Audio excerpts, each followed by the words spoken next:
Assalamualaikum warahmatullahi wabarakatuh. Alhamdulillah, kalimat mulia, kalimat suci, kalimat yang sempurna, yang penuh dengan berkah, selalu kita panjatkan kepada Zat yang maha suci, maha sempurna, maha berkah. Allah, satu-satunya yang telah menciptakan semua yang di langit, semua yang di bumi, semua yang di kedalaman lautan, terjangkau atau tidak terjangkau oleh mata manusia. Zat yang maha sempurna, maha adil, maha kuat, tidak beranak dan tidak diperanakkan, dan tidak ada sekutu baginya dalam semua kegiatannya. Dia dengan kemahamurahannya telah menggantungkan segala kebutuhan kita untuk roda kehidupan di muka bumi ini dengan kalimat mulia, Alhamdulillah. Maka sangat wajar kalau kita selalu mengucapkan kalimat ini. Selanjutnya kita panjatkan salam hormat kita, salam penghargaan kita kepada manusia terbaik, manusia yang telah dipilih oleh Sang Pencipta Allah agar menjadi suri tauladan bagi seluruh manusia tidak terkecuali. Bahkan para jin pun menjadikannya sebagai suri tauladan. Manusia yang telah disempurnakan jalur nasabnya, ilmunya dan fisiknya oleh Sang Pencipta Allah, dan juga Sang Pencipta Allah bersama malaikatnya mengucapkan salam hormat kepada manusia terbaik ini dan dijadikan ibadah untuk orang-orang beriman. Maka sangat wajar kalau kita selalu membacakan salawat dan taslim kepada Nabi besar Muhammad sallallahu alaihi wasallam. Melanjutkan kajian sirah kita, dan sudah panjang lebar kita menceritakan dengan dua pertemuan perang yang mulia, perang yang punya pengaruh sangat besar dalam Islam, yaitu perang Badar.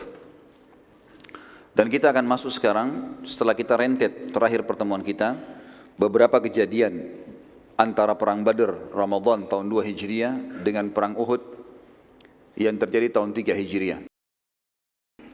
Dan para ahli sejarah menyebutkan tentang sebab-sebab terjadinya perang Uhud. Paling tidak disimpulkan ada dua sebab. Yang pertama, kekalahan Quraisy di Badar.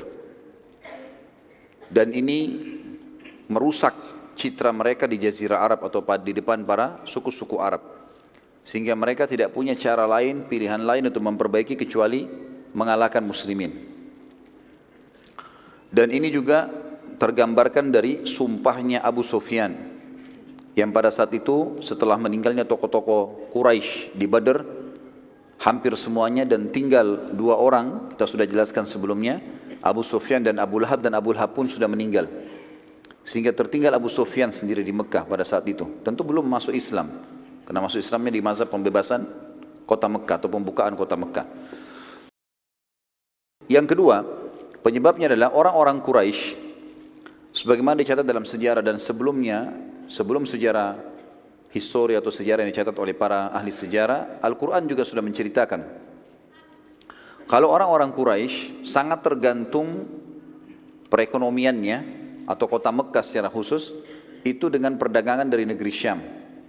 Sementara baginda Nabi SAW selalu berusaha membentuk pasukan-pasukan, baik beliau pimpin sendiri yang dikenal dengan Ghazwah, atau dipimpin oleh para sahabat dikenal dengan Ma'rakah, atau dipimpin dengan para sahabat yang jumlahnya di bawah 100 orang, di atas 3 orang, di bawah 100 orang yang dikenal dengan Sariyah. Maka orang-orang Quraisy terganggu sekali karena mereka hidup memang dari negeri Syam. Sementara semua kafilahnya berusaha untuk diserang, walaupun ada beberapa kafilah yang sempat lolos. Maka paling tidak dua penyebab ini disebutkan oleh para ahli sejarah menjadi pemicu utama terjadinya perang Uhud. Nabi SAW atau sebelumnya Al-Quran menceritakan masalah itu ya, ketergantungan Quraisy pada perdagangan atau ekonominya Mekah dengan perdagangan ini dalam surah Quraisy, surah nomor 104 ayat 1 sampai ayat 4. A'udzu billahi minasyaitonir rajim, li'ilafi Quraisy ilafihim rihlatash shita'i was-shaif falyabudu rabb hadzal bait alladzi at'amahum min ju'in wa amanahum min khauf. Karena kebiasaan orang-orang Quraisy, kata Allah, yaitu kebiasaan mereka bepergian untuk berdagang pada musim dingin dan musim panas.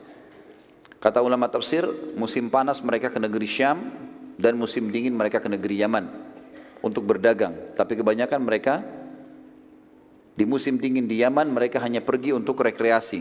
Sementara musim panas ke negeri Syam mereka berdagang. Maka hendaklah mereka menyembah Tuhan pemilik rumah Ka'bah yang telah memberikan makanan kepada mereka untuk menghilangkan lapar dan mengamankan mereka dari ketakutan. Saksi bahasan kita, firman Allah, rihlatas syita'i was saif. Akhirnya, Quraisy karena selalu menemukan kafilahnya dihadang, dan pernah saya kasih gambaran ikhwas sekalian, kalau Jazirah Arab, di wilayah utaranya Jazirah Arab, bagian atasnya itu negeri Syam. Dan posisi Mekah, itu kalau mau ke negeri Syam harus lewati Madinah, Madinah di atasnya. Jadi Madinah itu di utara Mekah. Habis Madinah baru ke negeri Syam. Jadi mereka mau tidak mau harus lewat jalur itu, nggak ada jalur lain. Waktu itu mereka belum punya jalur lain. Apalagi mereka harus lewat darat. Maka yang terjadi teman-teman sekalian, mereka sekarang merasa terganggu, selalu dihadang. Kemudian mereka juga sudah kalah di perang Badar. Jadi tambah takut. Sekarang bagaimana caranya? Mereka ubah jalurnya. Terakhir percobaan mereka adalah mereka melalui wilayah namanya Dhatu Irq. Dhatu Irq ini adalah jalur dari Mekah, mutar ke dekat Jeddah, mutar sampai ke dekat wilayah Najd, wilayah Irak. Jauh sekali. Baru masuk ke negeri Syam. Untuk menghindari Madinah saja. Jadi di sini misalnya mereka ke negeri Syam itu perjalanan sebulan, ini bisa 2-3 bulan baru sampai. Tapi mereka coba lakukan itu. Ternyata baginda Nabi SAW dengar ada kafilah mereka keluar menuju ke sana. Maka beliau membentuk Sariyah. Saya sudah bilang tadi Sariyah bagaimana jumlahnya? 3 sampai 100. Di atas 100 pasukan. Tidak dikatakan Sariyah. Gitu. Maka dibentuklah Sariyah dipimpin oleh Zaid bin Harithah radhiyallahu anhu. Dan sementara pada saat itu orang-orang Quraisy sama sekali tidak sangka. Sama sekali tidak menyangka. Ternyata Sariyahnya Zaid bin Harithah berhasil menghadang kafilah sebelum tiba di negeri Syam. Dan akhirnya mengambil semua yang ada di dalam kafilah tersebut, membawa ke Madinah. Abu Sufyan yang memimpin Mekah pada saat itu bersama dengan orang-orang Quraisy tidak pernah menyangka terjadi penyerangan ini, dan karena jalur ini pun jalur alternatif yang sudah sangat jauh diketahui muslimin, maka mereka akhirnya putus asa. Abu Sufyan akhirnya tidak ada jalan lain kecuali memotivasi masyarakat Mekah, kita harus selesaikan urusannya Madinah nih. Kalau enggak, habis semua ini, ekonomi enggak bisa. Citra kita sudah rusak karena kalah. Harus kita kalahin. Motivasi sana sini terus menerus. Puncaknya adalah pada saat Abu Sufyan menyurati suku Ghatafan. Dan suku Ghatafan kita sudah sebutkan tadi diserang oleh Nabi SAW, tetapi mereka tidak bisa, atau mereka tidak melawan dan mereka sembunyi di atas gunung. Walaupun mereka punya 10.000 personel kuda, semuanya siap perang. Suku Ghatafan waktu itu menyumbang personel perang banyak sekali. Sepertiga dari pasukan Quraisy, pasukan menyerang di Uhud nanti, itu dari Ghatafan. Jadi 1.000 orang mereka.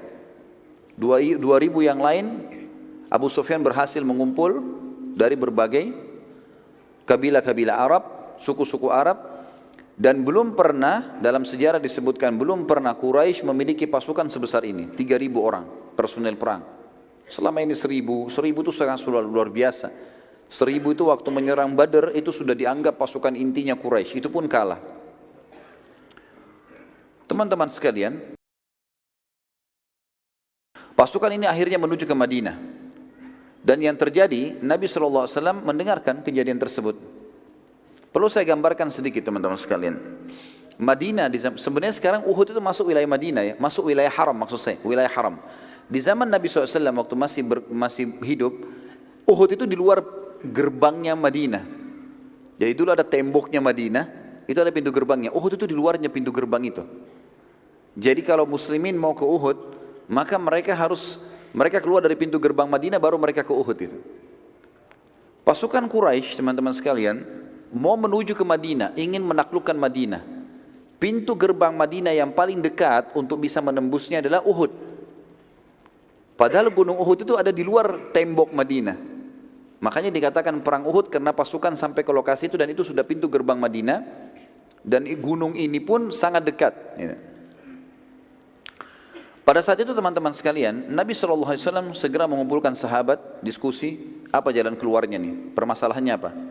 Mayoritas sahabat berpikir untuk keluar melawan Quraisy. Ya Rasulullah, sebelum mereka tiba di Madinah, kita keluar, hadapin dimanapun ketemu. Seperti kita hadapi di Badr. Termasuk pada saat itu yang paling ngotot adalah paman beliau Hamzah radhiyallahu anhu. Semangat para sahabat ini muncul teman-teman sekalian karena mereka sudah melihat kemenangan di Badr. Jumlah lebih sedikit, tapi akhirnya jadi besar, bisa menang.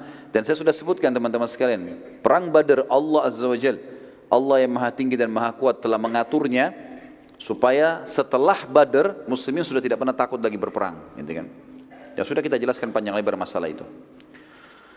Seorang sahabat dari Ansar yang bernama Anas bin Nadhr radhiyallahu anhu, yang kebetulan waktu itu tidak sempat hadir di perang Badr, ia mengatakan, dia berkata pada saat itu, waktu dengar Nabi SAW menyampaikan Quraisy akan menyerang, dia mengatakan, peperangan pertama Nabi SAW di Badr, aku tidak hadir.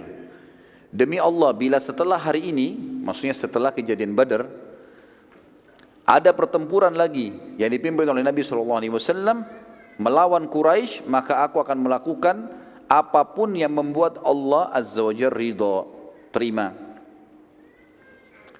Pada saat itu Nabi SAW keluar ke Badr. Tentu kita ingatkan kembali, kenapa sahabat ini tidak ikut dan kenapa banyak sahabat tidak ikut? Karena Nabi SAW waktu itu hanya mengiklankan, siapa yang mau ikut silakan. Ini bukan mengatakan jihad, ayo pergi, nggak ada. Sehingga jadi wajib, pilihan. Siapa yang mau ikut silakan, kita mau menyerang kafilah Abu Sufyan, kan gitu. Makanya ada sahabat banyak yang luput pada saat itu. Anas bin Nadhr lalu memotivasi Nabi SAW. Dia terus mengatakan, ya Rasulullah, kita keluar melawan ya Rasulullah. Kami kehilangan kesempatan Badr, kami kehilangan kesempatan mati syahid. Terus dia motivasi Nabi SAW. Dia mengatakan, ya Rasulullah, ayo keluar. Dengan beberapa sahabat termasuk Hamzah. Sampai akhirnya Nabi SAW mengatakan, kalau pendapat saya, maka saya akan bertahan di Madinah. Kalau pendapat saya bertahan dalam benteng. Karena pasukan mereka besar dan sudah keluar. Kalau sampai pasukan muslimin dikalahkan di luar, mereka punya kesempatan karena niatnya sudah mau masuk ke Madinah, punya kesempatan untuk masuk menguasai Madinah. Maka lebih baik kita tunggu saja di sini. Kita lebih kuat dalam benteng. Lalu Nabi SAW mengatakan, aku memilih bertahan di Madinah karena aku telah melihat mimpi. Itu perkataan Nabi SAW. Para sahabat mengatakannya, Rasulullah, apa yang anda lihat? Kata baginda Nabi SAW dalam hadis Bukhari, aku melihat seekor sapi disembelih. Aku juga melihat pada pedangku terdapat kebengkokan atau retak. Aku juga melihat aku masuk dan berlindung dalam baju perang yang kokoh. Para sahabat bertanya, lalu apa penakwilannya Rasulullah? Kata Nabi SAW, aku menakwilkan sapi yang disembelih adalah sahabat-sahabatku, beberapa sahabatku yang akan terbunuh. Sementara kebengkokan pada pedangku atau retaknya, adanya salah satu kerabatku yang akan terbunuh, dan aku masuk ke dalam baju perang yang kokoh, aku takwilkan kota Madinah. Oleh karena itu, aku memilih untuk bertahan di Madinah. Tapi pada saat itu para sahabat mengatakannya, Rasulullah, itu takwil mimpi, wahyu, atau penyampaian dari anda? Nabi SAW mengatakan, itu penyampaian dari saya. Takwil, kalian tanya takwil, ini saya takwilkan, gitu kan? Maka di sini para sahabat mengatakan, ya Rasulullah, izinkanlah kami berperang, keluarlah. Terus saja mereka memotivasi dan mendorong Nabi SAW untuk keluar. Beberapa sahabat sampai beliau mengatakan, baiklah, kalau gitu bersiap-siaplah. Lalu Nabi SAW pun pulang ke rumah beliau dan beliau mempersiapkan baju perangnya. Waktu Nabi SAW masuk ke dalam rumahnya, para sahabat akhirnya berbicara satu sama yang lain. Ini jangan sampai kita ini melakukan dosa, kita melanggar Nabi SAW, kita menyuruh beliau keluar pada beliau mau bertahan di Madinah. Sampai akhirnya mereka tunggu depan pintu rumah Nabi SAW. Waktu beliau SAW keluar dari rumahnya dengan pakaian perang yang lengkap, beberapa sahabat menghampiri sambil berkata, wahai utusan Allah, bila anda ingin tetap di kota Madinah, maka kami pun ikut saja bertahan di Madinah. Lalu keluarlah sabda Nabi SAW yang masyhur dalam riwayat yang sahih, tidak pantas bagi seorang Nabi yang telah mengenakan baju perang membatalkan niatnya sampai Allah memberikan keputusan siapa yang menang atau kalah antara dia dengan musuhnya. Gak bisa lagi, sudah pakai baju perang begini gak bisa lagi. Ini teman-teman sekalian, saya berikan sebuah note di sini di tulisan saya mengatakan ini jelas sekali bagaimana seorang mukmin harus punya tekad yang kuat kalau itu adalah kebenaran. Tadinya dia ragu mengerjakan yang mana, tapi kalau dia sudah pilih sebuah keputusan, dan itu juga benar dalam agama, tidak usah ragu. Itu penting untuk dilakukan, karena keraguan dalam memilih satu keputusan dan terus-menerus larut ini membuat masalah. Apalagi kondisinya seperti ini, Madinah akan diserang. Salah satu yang tidak setuju keluar pada saat itu, waktu Nabi SAW sudah keluar, pasukan sudah mulai berkumpul, adalah pimpinan orang munafik yang sudah masyhur, Abdullah bin Ubaidillah bin Salul. Lalu dia berkata, wahai Rasulullah, aku melihat kita bertahan di Madinah saja, karena belum pernah kami, masyarakat Madinah, karena dia dari suku Khazraj, menghadapi musuh di dalam atau di luar, kami menghadapi musuh di dalam kota Madinah kecuali kami mengalahkan musuh kami. Dan sebaliknya, setiap kami menghadapi musuh di luar Madinah kecuali kami dikalahkan. Lalu kata Nabi SAW, sudah tertekadkan, maka tidak akan ada keraguan lagi. Nabi SAW lalu keluar menuju ke Uhud. Dan kita sudah tahu, saya bilang tadi, begitu keluar pintu gerbang langsung gunung Uhud. Jadi pasukan muslim tidak pergi jauh-jauh ini. Bertahan di situ saja, cuma di luar pintu gerbang mereka. Dan pada saat itu terkumpullah dari sahabat yang mulia 700 orang. Dan Abdullah bin Abi Salul, karena tidak mau dianggap dia, Abdullah bin Ubaidillah bin Salul dianggap nanti dia tidak mau ikut, maka dia mengajak teman-temannya kaum munafikin 300 orang. Terkumpullah pasukan sekitar 1.000 orang pada saat itu. Dan pasukan Quraisy 3.000. Namun pada saat tiba di satu lokasi namanya Syaut, ya. Wilayah ini sebenarnya antara Madinah sama Uhud. Jadi ada wilayah seperti pekarangan luas antara gerbang Madinah sama kebun-kebun kurma yang ada di Uhud. Tiba-tiba saja Abdullah bin Ubaidillah bin Salul setelah melihat lokasi dan keluar, lalu dia berkata kepada sukunya, dari kaum munafikin, dari suku Khazraj, dia mengatakan, kita balik saja, dan tidak ada gunanya kita ikut. Kalau pasukan ini kalah, maka kita masih hidup di Madinah. Tujuannya dia sebenarnya adalah untuk mematahkan semangatnya kaum muslimin. Kemudian pada saat dia mau pergi pun, beberapa sahabat mengatakan, ya Rasulullah, Abdullah menarik pasukannya. Kata Nabi SAW, biarkan saja. Mungkin Allah ingin membersihkan muslimin. Maka tertinggallah 700 orang. Pada saat 300 pasukan itu kembali ke Madinah, terdapat pula 2 suku dari Ansar, dari mukminin sempat ikut-ikutan ke Madinah. Karena terpengaruh oleh 300 pasukan tadi. Mereka adalah suku Salamah dan suku Harith. Sempat 2 suku ini juga mau ikut. Jumlahnya mendekati 100 orang. Banyak sekali. Sempat mau ikut, tapi mereka akhirnya kembali setelah dikejar dan dimotivasi kembali oleh seorang sahabat yang mulia bernama Abdullah bin Amr bin Haram, ayahnya Jabir bin Abdullah. Radhiyallahu anhum ajma'in, sempat mengejar mereka dan mengingatkan besarnya pahala jihad di jalan Allah, terlebih lagi bersama Nabi SAW. Akhirnya kedua suku tadi kembali bergabung dengan muslimin. Sementara yang 300 bersama Abdullah bin Ubaidillah bin Salul tetap menolak, maka Abdullah pun akhirnya meninggalkan pasukan muslimin dan masuk ke Madinah, lalu kemudian mencela-cela pasukan muslimin dari atas benteng Madinah. Pasti kalian kalah, pasti kalian susah, pasti kalian begini, dengarlah. Seperti gitulah. Allah Azza wa Jalla menyebutkan kejadian tersebut dalam surah Al-Imran, surah nomor 3 ayat 122. A'udzu billahi minasyaitonir rajim. Idh hammat ta'ifatani minkum an tafshala wallahu waliyuhuma. An tafshala wallahu waliyuhuma wa 'alallahi falyatawakkalul mu'minun.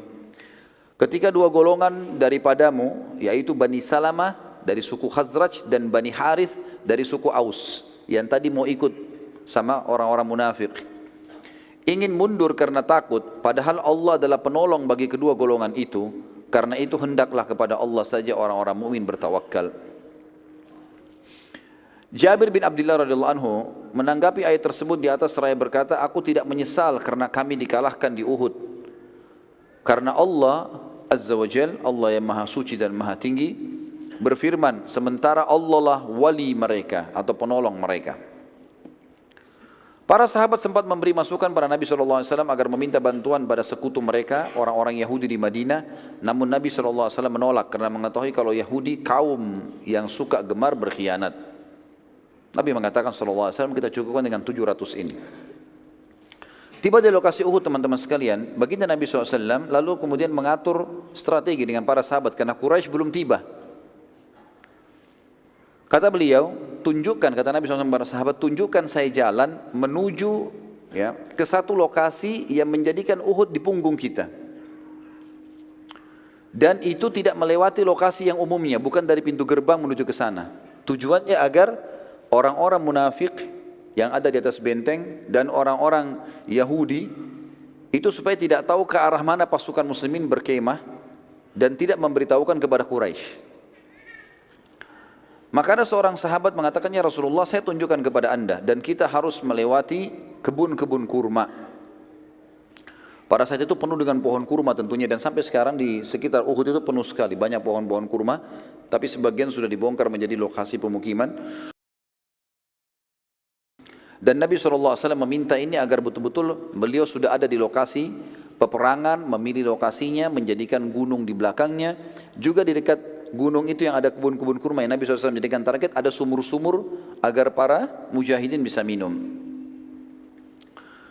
Saat tiba di lokasi itu atau sementara ke sana, mereka melewati kebun satu orang munafik namanya Rubai'i bin Qaidi. Rubai'i ini orangnya buta dan dia munafik, dia dengar Abdullah bin Abi Salul dan teman-temannya sampaikan, pasukan Muhammad lagi menuju ke kebunmu, jangan kau biarkan lewat. Maka dia berusaha mengatakan, jangan lewat kebunku. Waktu Nabi SAW pamit baik-baik, pamit sama dia, suruh pasukan biarin lewat. Dia bilang jangan lewat kebun, nanti kalian merusaknya. Lalu terus saja dia menolak. Tidak ada jalan lain untuk memutari di sekitar tebing-tebingnya atau sekitar lerengnya Uhud, harus lewat kebunnya orang ini. Maka pada saat itu para sahabat pun akhirnya mengatakan kepada Nabi SAW, ya Rasulullah, tidak ada jalan lain. Kata Nabi SAW, jalanlah, lewatin kebunnya, jangan sampai dirusak. Kata beliau, biarkan saja dia, sungguh dia buta mata dan buta hatinya. Lewati tapi jangan buat rusak. Maka lewatlah pada saat itu, dan Rubai sempat mencaci maki muslimin tapi tidak dihiraukan. Nabi SAW saat selesai menyusun, tiba di lokasi yang diinginkan. Tentu kalau kita berada, biasanya kalau saya bimbing umroh teman-teman sekalian, di lokasi Uhud saya tunjukkan. Ada memang titik di mana pasukan pada saat itu tiba di sebelah pinggiran gunung Uhud. Ya. Dan itu memang kalau dilihat posisinya, Uhud di belakang dan Mekah di hadapan gitu. Posisinya pas seperti itu. Di sebelah kirinya pasukan itu ada Bukit Pemanah.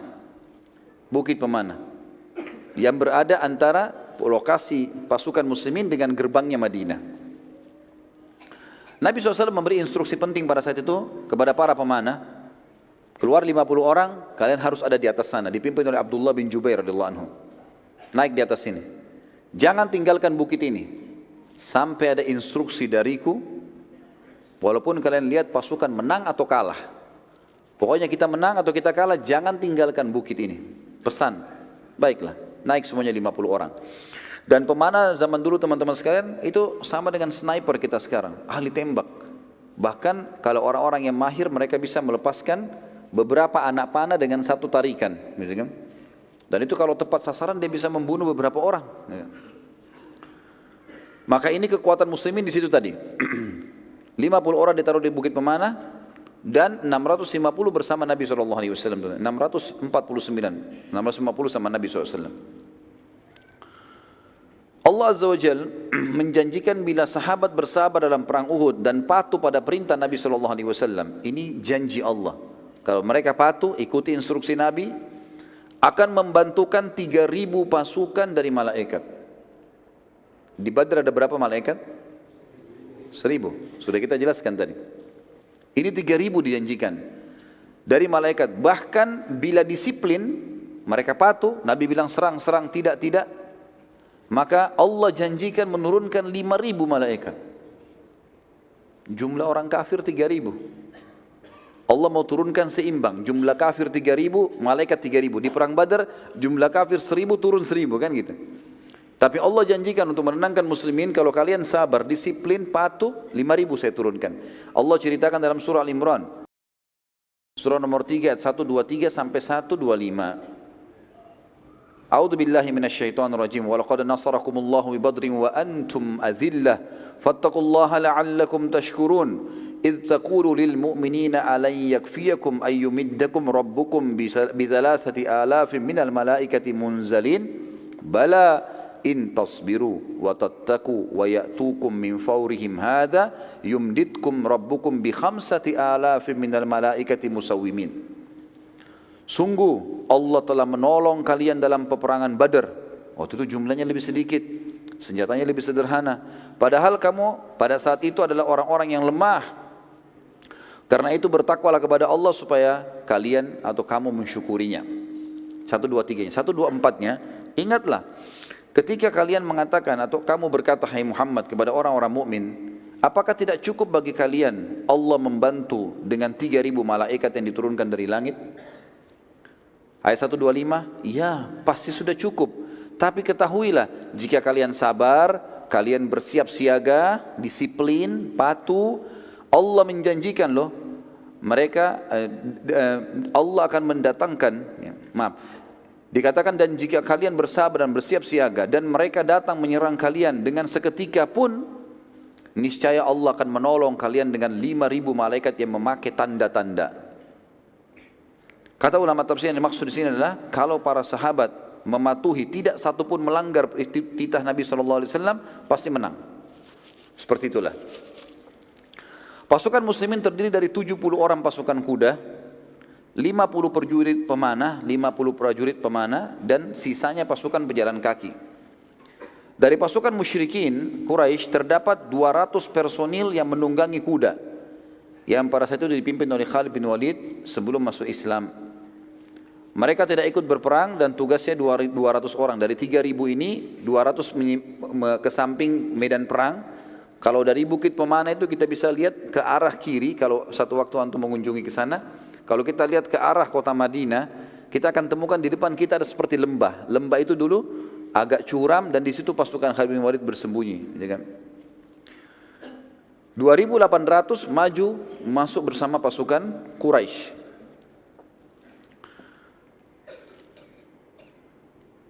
Mereka tidak ikut berperang Khalid bin Walid tentunya, dan memantau peperangan dari jauh dan mencoba melihat kekuatan muslimin ada di mana. Tetapi posisi pasukan 50 Khalid bin Walid ini, pasukan Khalid bin Walid yang 200 diketahui oleh 50 pemanah Nabi SAW. Maka Abdullah bin Jubair sempat mengatur strategi di atas 50 orang ini dibuat melingkari gunung. Bukit Pemanah dibuat melingkari, sehingga mereka bisa memanah ke seluruh penjuru. Termasuk ke pasukan 200 orang ini, kalau mereka coba maju menyerang muslimin dari belakang.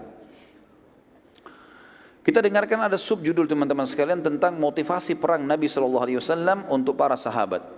Dan ini termasuk sunnah Nabi SAW. Setiap kali pasukan sudah berhadapan, supaya jiwa-jiwa siap untuk berperang, dimotivasi. Dan kita sudah dengar bagaimana motivasi Nabi SAW di Badar. Sekarang kita lihat motivasi Nabi SAW di Uhud. Di antaranya adalah kalau di tulisan saya berikan huruf A, artinya ada beberapa pilihan. Yang pertama, kisah anak-anak yang ikut perang. Anak-anak di sini maksudnya adalah dianggap umur yang masih sangat muda. Dalam pasukan muslimin terdapat anak-anak yang masih kecil yang juga ikut berperang dari dalam kota Madinah dan sempat tiba di medan perang. Namun Nabi SAW memilah mereka. Dan ada yang dipulangkan karena tidak layak ikut perang, terlalu kecil, dan ada juga yang dibiarkan ikut oleh Nabi SAW. Di antara kisah yang unik di sini adalah ada seseorang yang ditolak oleh Nabi SAW yang bernama Abdullah bin Umar dan Usama bin Zaid radhiyallahu anhuma. Ini ditolak oleh Nabi SAW, dianggap masih umur 12 tahun, 13 tahun waktu itu. Dipulangkan, tidak boleh ikut. Namun terdapat anak-anak lain yang diikutkan oleh Nabi SAW karena keterampilan mereka. Di antara kisahnya adalah terdapat seorang anak kecil yang berumur 13 tahun. Pada saat melihat Abdullah bin Umar dan Usama bin Zaid ditolak, ia berkata, wahai Rasulullah, aku mahir dalam memanah. Lalu Nabi SAW mengetesnya dan ternyata betul-betul dia mahir dan tidak meleset panahannya. Beberapa sasaran dilempar, ditunjuk oleh Nabi SAW, dia mana tepat kena. Maka ini diikutkan, tapi maaf saya tidak temukan nama orang ini, tapi jelas ini anak umur 13 tahun disebutkan oleh buku-buku sejarah. Seorang anak yang lain juga berumur 13 tahun, saat melihat temannya diloloskan oleh Nabi SAW untuk berperang, dia berkata, wahai Rasulullah, kenapa anda loloskan ia ikut perang sementara aku tidak? Dan aku bisa mengalahkannya kalau bergulat. Ini yang pintar mana ini? Saya bisa kalahin gulat ya Rasulullah. Dalam riwayat dikatakan Nabi SAW menyuruh keduanya untuk mengadu keterampilan gulat. Dan ternyata betul, anak yang kedua mengalahkan anak yang pertama. Maka Nabi SAW pun akhirnya mengizinkan dia ikut. Yang kedua teman-teman sekalian adalah kisah pedang Nabi SAW. Kisah pedang Nabi SAW. Disebutkan dalam hadis Bukhari, Nabi SAW mengumpulkan seluruh pasukan lalu menghenuskan sebilah pedang dan bersabda, siapa yang akan memberikan haknya Allah dan Rasulnya di pedang ini? Tiba-tiba saja Hamzah bin Abdul Muttalib radhiyallahu anhu, yang kita tahu memang dia yang paling besar semangatnya untuk keluar menghadapi musuh, dan memang Allah karuniai dia mati syahid di situ. Tiba-tiba berdiri dan mau mengambil dari tangan Nabi SAW. Nabi SAW tarik. Hamzah dikenal dengan singa, orang yang sangat luar biasa, perkasa, pemberani. Lalu Nabi SAW ulangi lagi. Setelah Hamzah mengatakan, aku ya Rasulullah, Nabi SAW tarik. Nabi SAW ulangi lagi.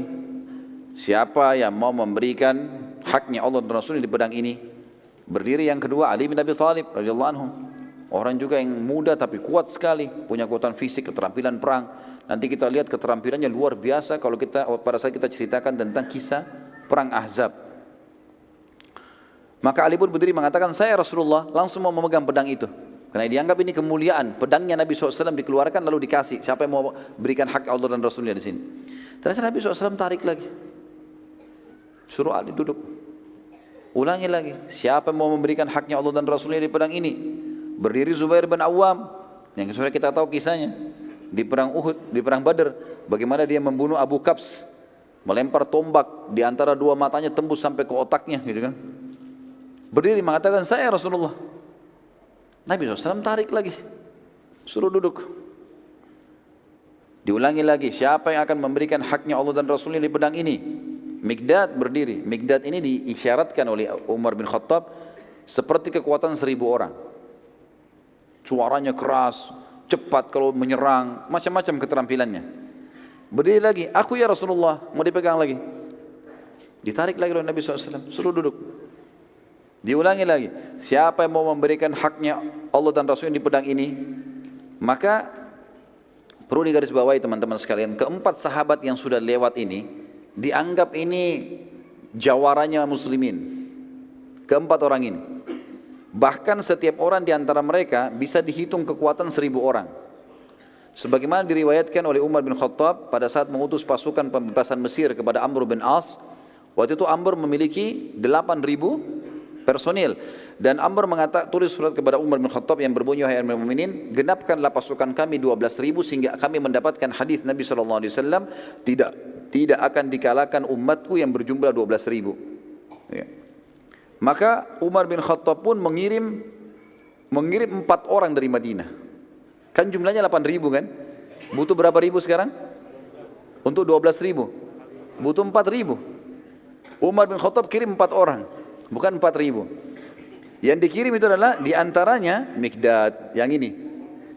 Diantaranya Zubair bin Awam, diantaranya Sa'ad ya, bin Abi Waqqas. Ya, ini dikirim. Maka mereka punya kekuatan yang luar biasa. Maka setelah keempat sahabat ini ditolak, dan Nabi SAW masih ulangi, siapa mau memberikan haknya Allah dan Rasul di pedang ini, mereka saling lihat satu sama lain, kira-kira siapa nih? Ada satu sahabat mulia, pintar, cerdas orang ini, yang kita kenal dengan Abu Dujana, Syammah radhiyallahu anhu. Beliau mengatakan, ya Rasulullah, apa haknya Allah dan Rasulnya di pedang itu? Ini yang Nabi tunggu ini. Jangan main langsung ambil. Tanya dulu untuk apa ini? Apa haknya? Bukan main ambil terus mau diapain pedangnya? Ya. Maka Nabi SAW mengatakan kalimat yang mulia teman-teman sekalian. Dan ini kita bisa lihat bagaimana rahmatnya Nabi SAW bagi kafir zimmi. Orang-orang kafir yang di bawah naungan pemerintah Islam. Beliau toleransi, beliau memaafkan, beliau memberi. Tapi di medan perang beda lagi sama kafir harbi ini. Tegas sekali beliau mengatakan, engkau mengambil pedang ini dan engkau menghantamkan pada musuhmu pakai perang sampai bengkok. Bisa? Bisa. Baik, Abu Dujana diambil. Maka Abu Dujana waktu itu teman-teman sekalian dia lagi pakai imamah warna hitam. Diganti sama dia. Ganti imamah warna merah. Dan imamah merah ini adalah tanda saya siap mati. Seperti itulah waktu mereka yakini seperti itu. Lalu Abu Dujana mengambil pedang tersebut dengan bangganya dan meletakkan di dadanya. Sambil dia maju ke pasukan Quraisy waktu datang, waktu sudah kelihatan dia maju menunjukkan keterampilannya dengan pedang itu. Maka kesannya kayak ada kesombongan. Para sahabat melihat, mereka khawatirnya Abu Dujana sombong ini.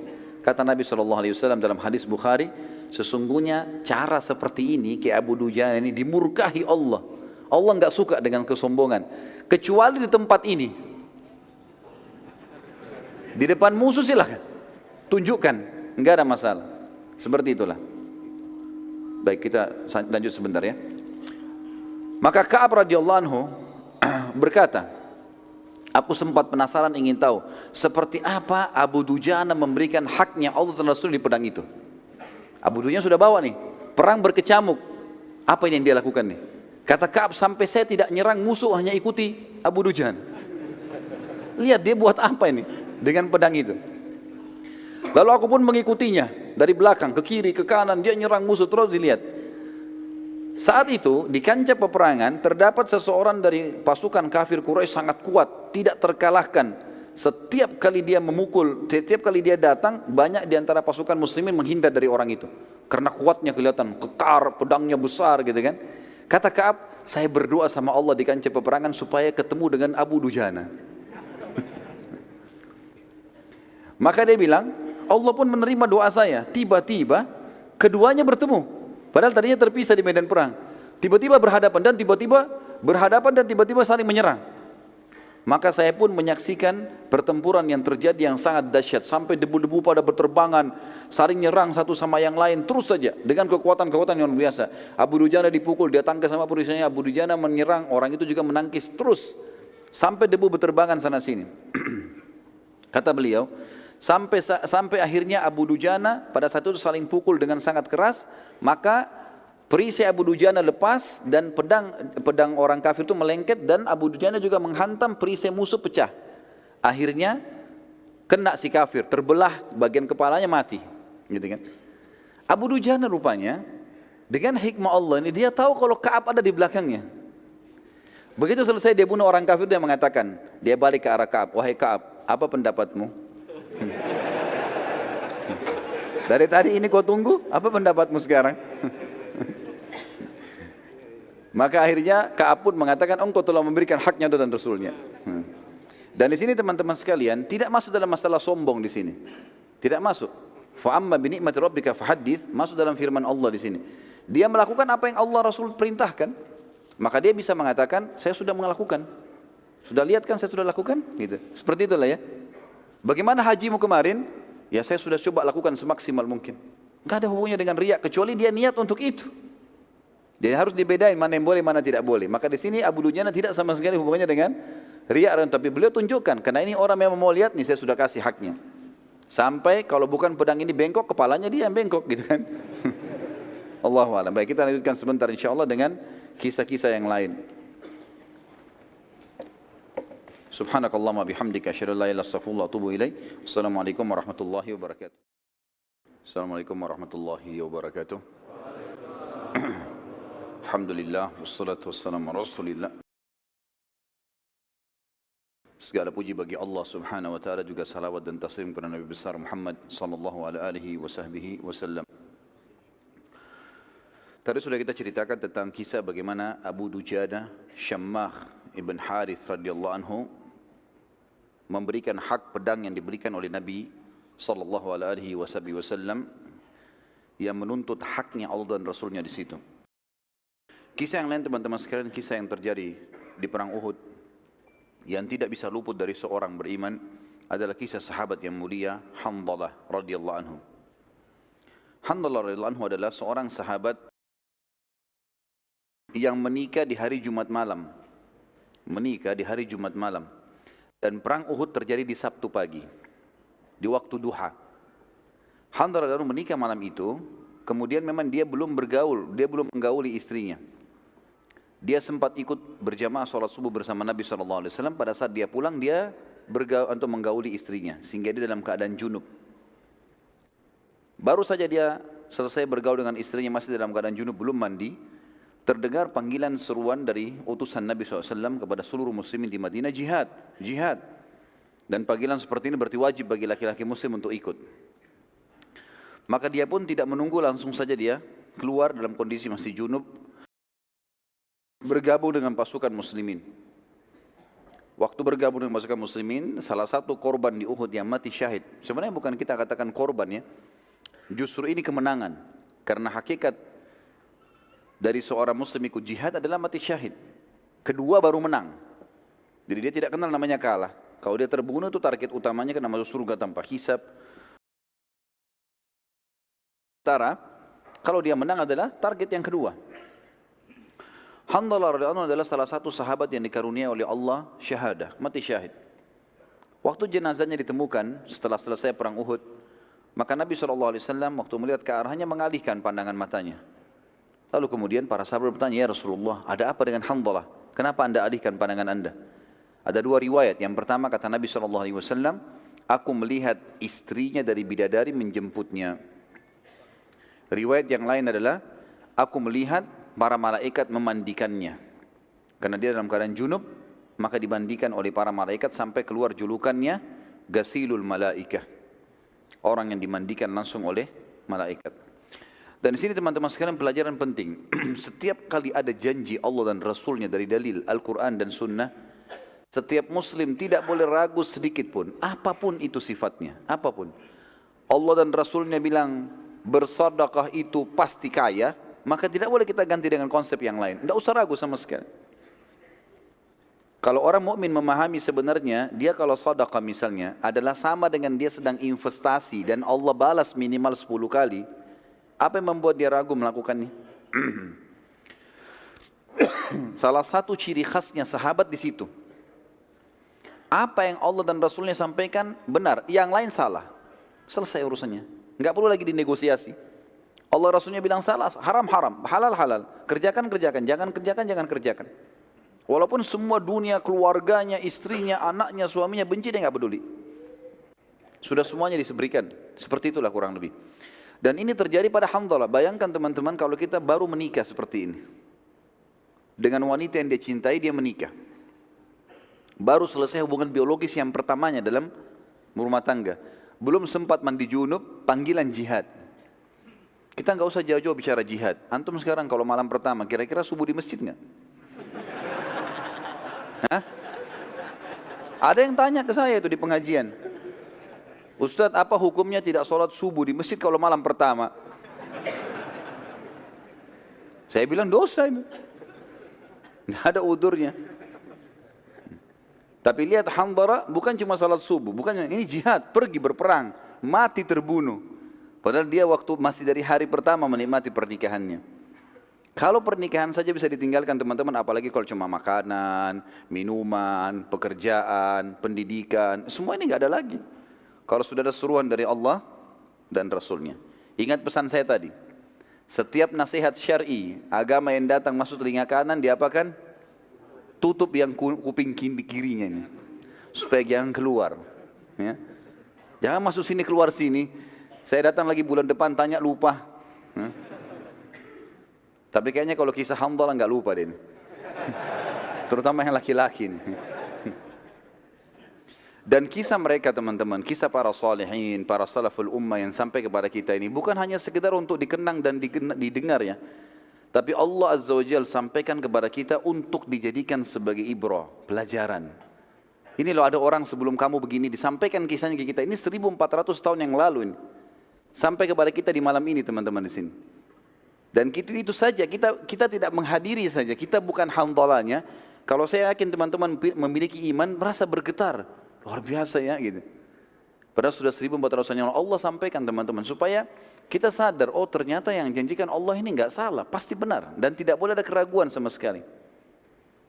Saya sarankan teman-teman kalau ikuti ceramah di YouTube, ada judul saya, ceramah saya itu judulnya, Hai Muslim, inilah pondasi agamamu. Saya bicara masalah keyakinan. Bagaimana itu harus ditanamkan dalam hati seseorang Muslim. Tidak boleh ragu sama sekali. Dan keyakinan terhadap apa yang Allah dan Rasul janjikan akan membuat ketenangan jiwa.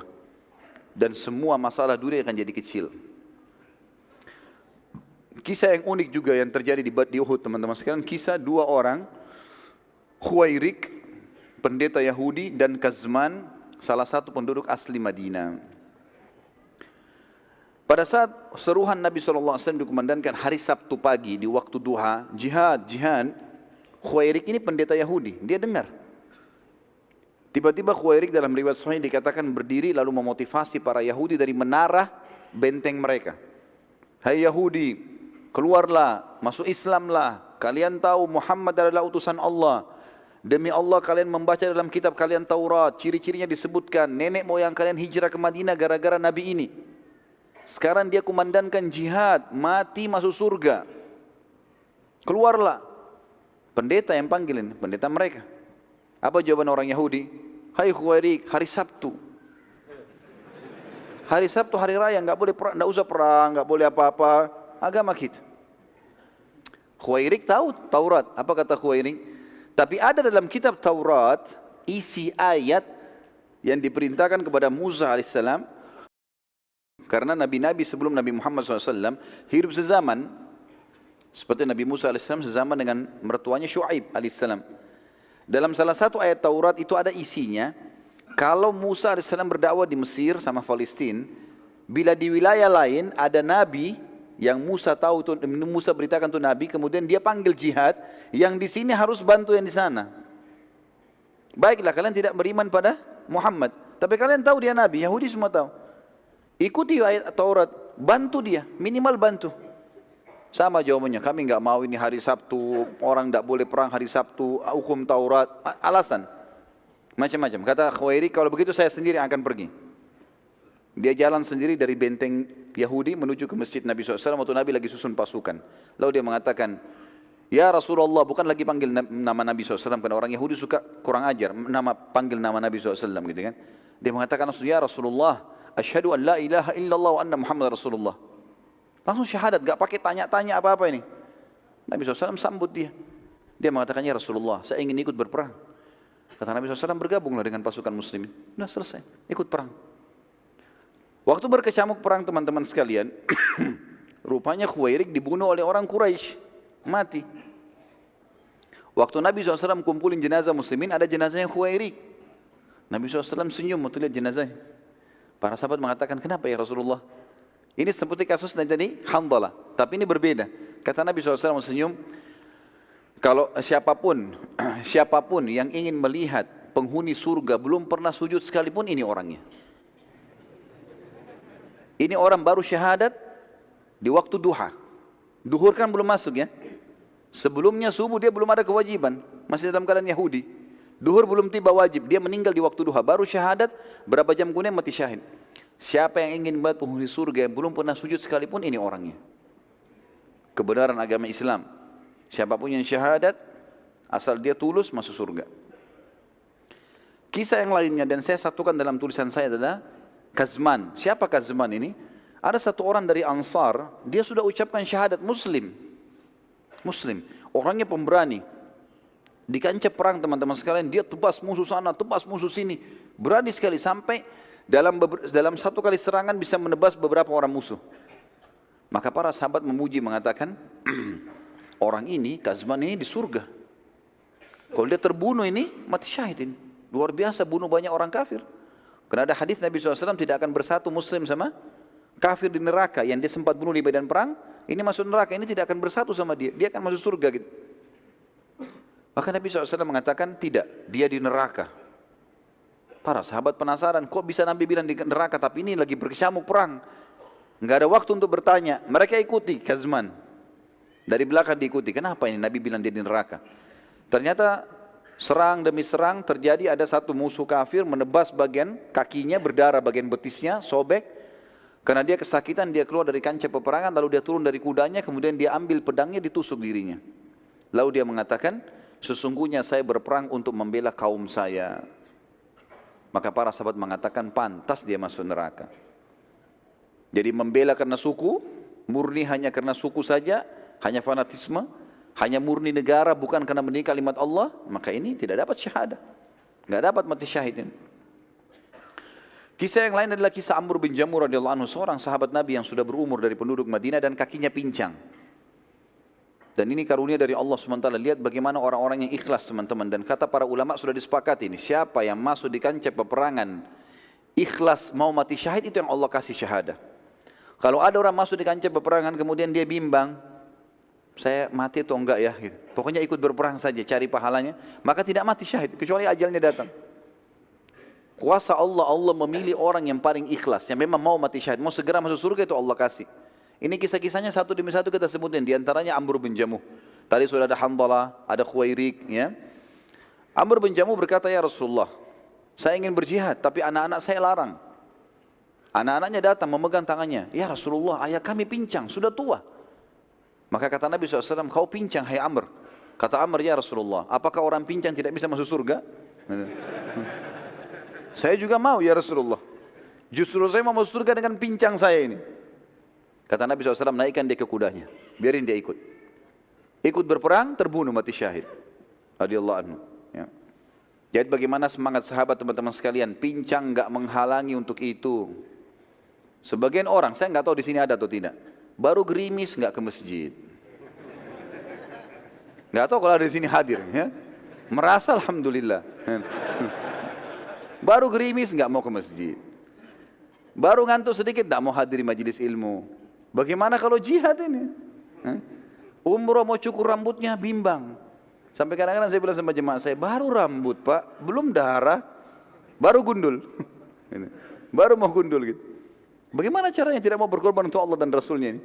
Padahal Allah yang membuat di urat saraf kita mengalir darah-darahnya, otot-otot dia yang rangkaikan dengan tulangnya segala macam, lalu kita tidak mau berkorban untuknya.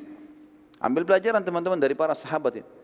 Enggak setengah-setengah, janji Allah dan Rasulnya memang sudah pasti benar, jalani. Yang lain kisah Zubair bin Awam. Jadi ini terulang lagi teman-teman sekalian. Hampir mirip dengan kisah Abu Qabs tadi. Rupanya ada lagi di pasukan kafir Quraisy orang yang mirip Abu Qabs. Di perang Badr tadi. Badannya besar, besi semua dari kepala sampai kaki kudanya, menyerang muslimin, nyusahin. Sahabat ngeluh lagi ke Nabi, ya Rasulullah, ada lagi nih pasukan kafir Quraisy. Nabi panggil lagi Zubair, panggil Zubair, suruh hadapi. Zubair datang lagi. Zubair mengatakan, demi Allah, saya tidak melihat sedikit pun ada celah di mukanya orang ini.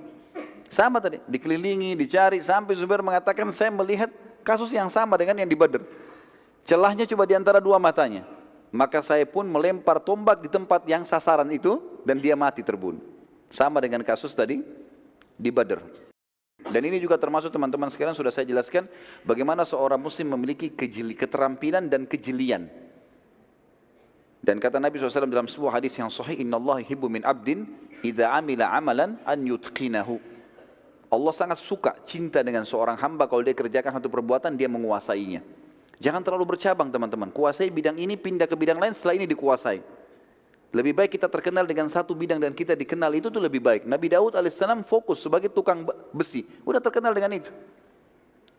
Walaupun keterampilan lain bisa. Tapi ini ada yang dia dikuasai dengan sangat matang, gitu kan? Zubair dan para sahabat ini memang banyak mereka menguasai bidang-bidangnya, dan ini bagian daripada syariat kita. Profesional dalam bidangnya. Keterampilan diikuti dengan kejelian. Kita sebutkan juga beberapa kisah prajurit kafir di kancah peperangan Uhud, teman-teman sekalian. Di antaranya kisah Abu Amir. Abu Amir ini asli penduduk Madinah, dan dia dulunya berusaha untuk menyatukan Aus dan Khazraj, dua suku yang nanti dikenal Ansar setelah Islam. Sebelum Islam masuk ke Madinah, Abu Amir ini mau menobatkan diri menjadi rajanya Aus dan Khazraj. Daripada kalian perang, saya jadi raja kalian, saya akan menyatukan. Dia orang kaya. Subhanallah, dengan hikmah Allah datang waktu Islam mulai masuk ke Madinah, gitu kan? Kemudian Nabi SAW hijrah ke Madinah, seluruh penduduk Madinah ini, Aus dan Khazraj masuk Islam. Dan mereka tidak mau lagi mengangkat Abu Amir sebagai rajanya. Abu Amir kecewa. Karena dia kecewa, dia nggak mau masuk Islam, dia tinggalkan Madinah menuju ke negeri Syam. Waktu dia dengar di perang Uhud, orang-orang Quraisy menyerang Madinah, dia kembali. Lalu kemudian dia masuk ke Madinah dan dia mulai ribut. Dia mengatakan kepada muslimin waktu itu orang Madinah, Ngapain kalian ikuti Muhammad? Ikuti saya. Saya dari suku kalian, Muhammad pendatang. Saya akan membuat Quraisy pulang, tidak jadi menyerang kalian. Tapi nggak ada satupun orang yang mau ikuti dia ini. Nggak ada yang dengar, orang sudah tahu, sudah masuk iman dalam hatinya, sudah tahu kalau ini benar. Mana mau didahulukan dia dari Nabi SAW? Nggak mungkin. Dia sakit hati, dia keluar. Kemudian dia sempat membuat beberapa lubang di lokasi peperangan. Tapi dengan hikmah Allah, lubang ini dia buat, dia tidak tahu kalau Nabi akan ke situ, tapi dia perkirakan. Di tempat yang nanti pasukan muslimin terdesak, di situ yang dibuat lubang oleh Abu Amir. Digali lubang cukup dalam, satu orang kalau injak dia akan jatuh. Kurang lebih ukuran 2 orang laki-laki berdiri, gitu kan? Jadi susah untuk keluar dan sempit. Itu ditutup dengan pelapa-pelapa kurma. Dibuat beberapa tempat sama dia. Dan ini nanti salah satu lubang ini yang Nabi SAW jatuh di dalamnya pada saat pasukan muslimin terdesak. Setelah buat lubang-lubang ini, dia bergabung dengan pasukan Quraisy. Dia bergabung dengan pasukan Quraisy, tapi akhirnya dia juga terbunuh bersama dengan pasukan Quraisy. Ini di antara kisah salah satu orang kafir yang perlu ditahu namanya karena dia bergabung dengan pasukan Quraisy. Yang lain adalah Jubair ibn Mut'im. Ini juga salah satu tokoh Quraisy. Dia memiliki budak yang kita sudah tahu namanya Wahsy. Dan dia kebetulan paman Jubair itu dibunuh oleh Hamzah di Badr. Pamannya dibunuh oleh Hamzah di Badr. Maka dia bilang, "Hai Wahsy, kalau kau bisa membunuh Muhammad atau membunuh pamannya Hamzah yang telah membunuh pamanku, kau bebas. Enggak jadi budak lagi." Mendengar perkataan ini, Hindun binti Utbah, istrinya Abu Sufyan, berkata juga kepada Wahsy, "Hai Wahsy, kalau kau bisa bunuh Hamzah, dia telah menjadi penyebab terbunuhnya ayahku Utbah bin Rabi'ah." Kan itu ada terbunuh 3 orang pada saat duel awal perang Badr kan. Ada Utbah bin Rabi'ah, ada Syaibah bin Rabi'ah, ada Walid bin Utbah. Ini kan Walid bin Utbah saudaranya Hindun.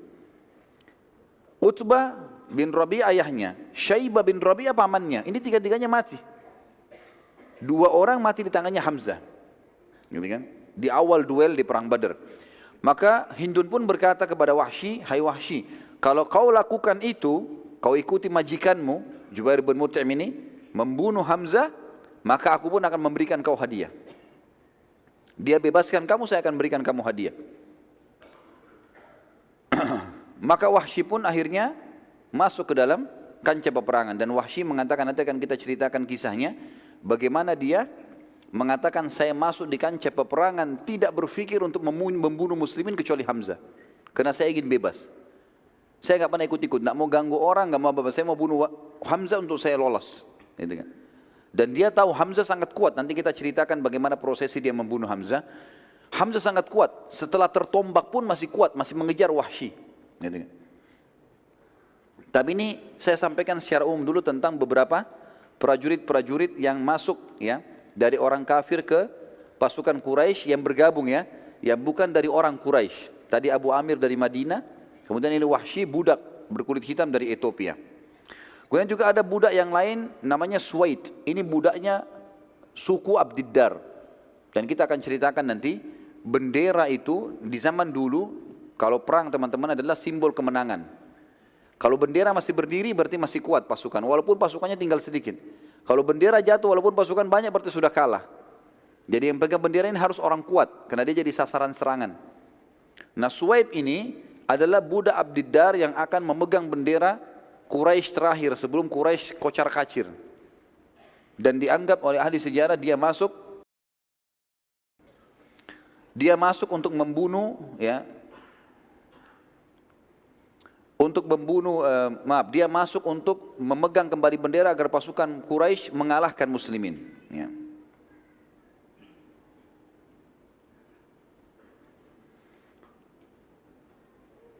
Sekarang kita ceritakan teman-teman sekalian subbahasan bagaimana awal kecamuk peperangan sehingga muslimin menang dan bagaimana akhirnya berbalik muslimin kalah di perang Uhud. Dan ini perlu dijelaskan dan disatukan dalam sebuah subjudul supaya orang mengenang memang awalnya menang dan akhirnya dikalahkan, tapi nanti akan ada kemenangan lagi. Masih satu rentetan. Ya. Karena banyak orang cuma mengatakan di Uhud muslimin kalah. Simple seperti itu saja. Enggak dijelasin kalau sebenarnya mereka menang awalnya. Awal kemenangan muslimin, kita jelaskan ceritanya. Pada zaman dahulu tentunya saya bilang tadi bendera adalah simbol kemenangan. Kalau masih ada berarti menang. Kalau tidak ada berarti kalah. Seperti itulah. Maka ada 3 orang sahabat yang mulia namanya Hamzah bin Abdul Muttalib masyhur. Kemudian Ali bin Abi Thalib, ponakannya sendiri, dan Asim bin Thabit. 3 orang ini teman-teman sekalian berkumpul semuanya, bersepakat mengatakan, ini begitu pecikan takbir Nabi kumandangkan, kita bertiga serang pemegang benderanya Quraisy. Enggak usah lawan yang lain, cari pemegang bendera, tebas nih. Bunuh supaya jatuh benderanya. Karena pasukan mereka lebih banyak. Muslimin 700, ini 3000, gitu kan. Tadinya 1000 tapi kan 300 munafik pulang ke Madinah. Ternyata betul terjadi. Pada saat itu teman-teman sekalian yang memegang benderanya Quraisy dari keturunan Abdiddar. Kalau masih ingat rentetan histori pertama, sirah pertama saya jelaskan tentang Abdiddar dan Abdul Manaf, gitu kan? Salah satu turunan kakek Nabi SAW. Intinya seperti itulah. Ini kalau saya rentet panjang lagi. Yang jelas ini masih keluarga Nabi SAW. Hamzah dan Ali datang. Dan ini pelajaran teman-teman. Dalam masalah akidah sudah tidak ada lagi batas. Enggak ada lagi namanya kerabat, apalagi kalau di medan perang. Ini sudah berbeda hukumnya. Maka keduanya pun, suku Abdiddar waktu mau pergi, waktu di perang Badar mereka yang pegang bendera. Dan akhirnya kalah orang-orang musyrik. Abu Sufyan di perang Uhud mengatakan, hai anak-anak Abu Talha. Abu Talha kebetulan dianggap kepala sukunya Abdiddar. Anakmu ini 6 orang laki-laki mau ke perang, ikut perang. Di Badar kita dikalahkan gara-gara kalian yang pegang bendera dan jatuh. Kalau sekarang kalian tidak bisa memegang bendera, tidak bisa pegang amanah ini dan akan jatuh dikalahkan, maka berserahkan pada kami. Kami kasih kepada suku-suku yang pemberani. Maka ke-6 anaknya, Abu Talha mengatakan, kami tidak akan menyerahkan bendera ini kepada selain kami walaupun kami semua terbunuh. Datanglah anak pertamanya Abu Talha, pegang bendera. Begitu takbir, Hamzah dan Ali dan ini Asim, tiga-tiganya menyerang. Tiga orang ini menjadi pengemban bendera 1 orang itu. Berhasil dibunuh. Jatuh bendera. Awal serangan ini. Di awal serangan. Begitu bendera jatuh, biasanya bendera dulu dibuat tinggi sekali. Dan besar kainnya. Jatuh. Orang-orang Quraisy shock ini. Kok bisa? Awal kecamuk peperangan dan biasanya bendera itu bukan di depan. Bendera ditaruh di tengah-tengah. Di depan paling bendera-bendera kecil. Kalau bendera yang besar itu harus di tengah-tengah pasukan supaya tidak langsung jatuh. Tapi ini berhasil. Hamzah, Ali dan Asim berhasil. Datang anak keduanya Abu Talha. Pegang bendera lagi.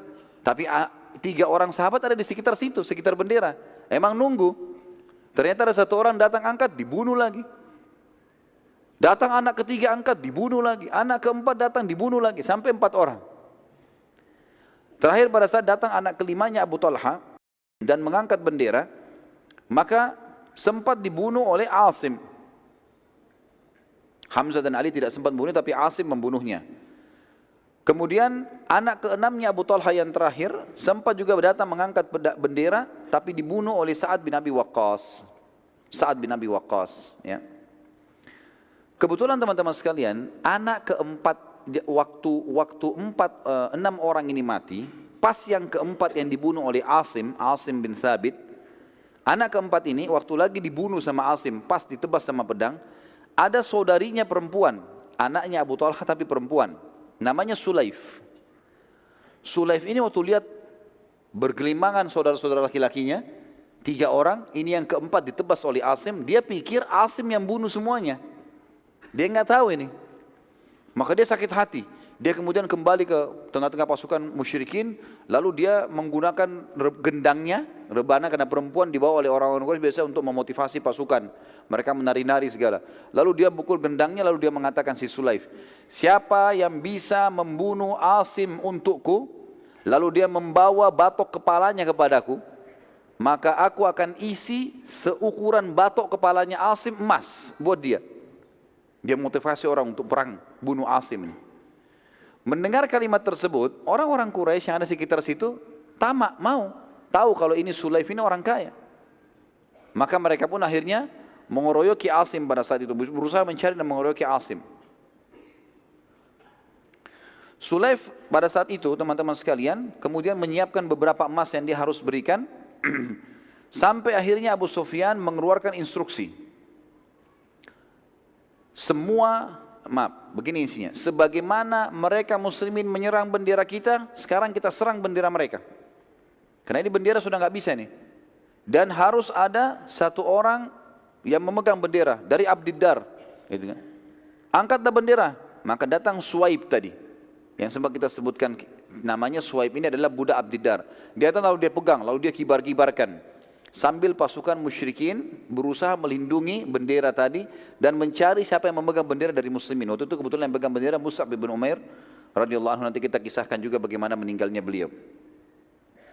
Pada saat itu teman-teman akhirnya perang mulai memanas dan target mereka adalah saling menjatuhkan bendera satu sama yang lain. Pada saat itu Hamzah, Ali dan Asim, ketiga orang ini tetap tidak mau, walaupun pasukan Quraisy melindungi pemegang bendera, tetap mereka berusaha bertiga menjatuhkan bendera. Dan Asim pun tetap tidak peduli dengan penawaran Sulaif tadi kepada orang-orang Quraisy. Akhirnya ketiganya berhasil membunuh budak tadi, Suwaib, dan bendera Quraisy jatuh. Gara-gara ini teman-teman sekalian, kena bendera sudah 8 kali jatuh. Dan Suwaib waktu jatuh, ditusuk oleh 3 orang sahabat ini, sempat jatuh. Dia terpotong tangannya kanan, dia pegang bendera dengan tangan kiri, terpotong tangan kiri, dia pegang dengan tangan kanannya, sampai ditebas, dia jatuh pun ke tanah, dia masih pegang bendera itu. Dia masih berusaha jepit, sampai Sa'ad bin Abi Waqqas datang dan membunuhnya. Pada saat itu, Sa'ad bin Abi Waqqas tentunya membunuhnya bukan dengan pedang, bukan datang ke dia membunuhnya, tapi dari jarak jauh, Nabi SAW melihat pemegang bendera, Suwaib sekarang, dan Hamzah, Ali dan Asim lagi mengeruyuinya. Begitu dia jatuh, dia masih pegang bendera. Kata Nabi SAW, diambil anak panah kepada Sa'ad, hai Sa'ad, lemparlah, panahkan dengan taruhan ibu dan ayahku. Ini biasanya orang Arab ucapkan, ini bukan sumpah ya. Artinya, posisimu aku posisikan sebagaimana aku hormati kedua orang tuaku. Biasanya orang Arab kalau mau memohon dengan ucapkan kalimat itu. Maka Sa'ad mengatakan, aku belum pernah melihat ada orang yang mengucapkan kedua kalimat ini. Artinya Nabi SAW mengatakan, aku memposisikan kamu, ya, menghormati kamu sebagaimana aku hormati kedua orang tuaku, kecuali aku. Maka aku pun melepaskan anak panah dan akhirnya Suwaib mati terbunuh. Waktu mati terbunuh teman-teman, bendera Quraisy jatuh. Hamzah, Ali dan Asim sengaja menginjakkan kuda mereka di bendera Quraisy. Dan akhirnya tidak bisa lagi ada Quraisy yang mendekat. Setiap mendekat diserang, setiap mendekat diserang. Akhirnya kocar kacir semua. Pasukan Quraisy kocar kacir pada saat itu. Jadi saking kocar kacirnya, ya, pada saat itu teman-teman sekalian, sampai muslimin mengatakan, kami menyaksikan di perang Uhud yang hadir ya, seluruh pasukan Quraisy, ribuan orang itu semuanya berlari, meninggalkan harta mereka, meninggalkan kuda mereka, sampai-sampai mereka meninggalkan kaum wanita mereka yang ikut-ikutan lari bersembunyi di belakang pohon-pohon kurma dan di gunung-gunung atau bukit-bukit.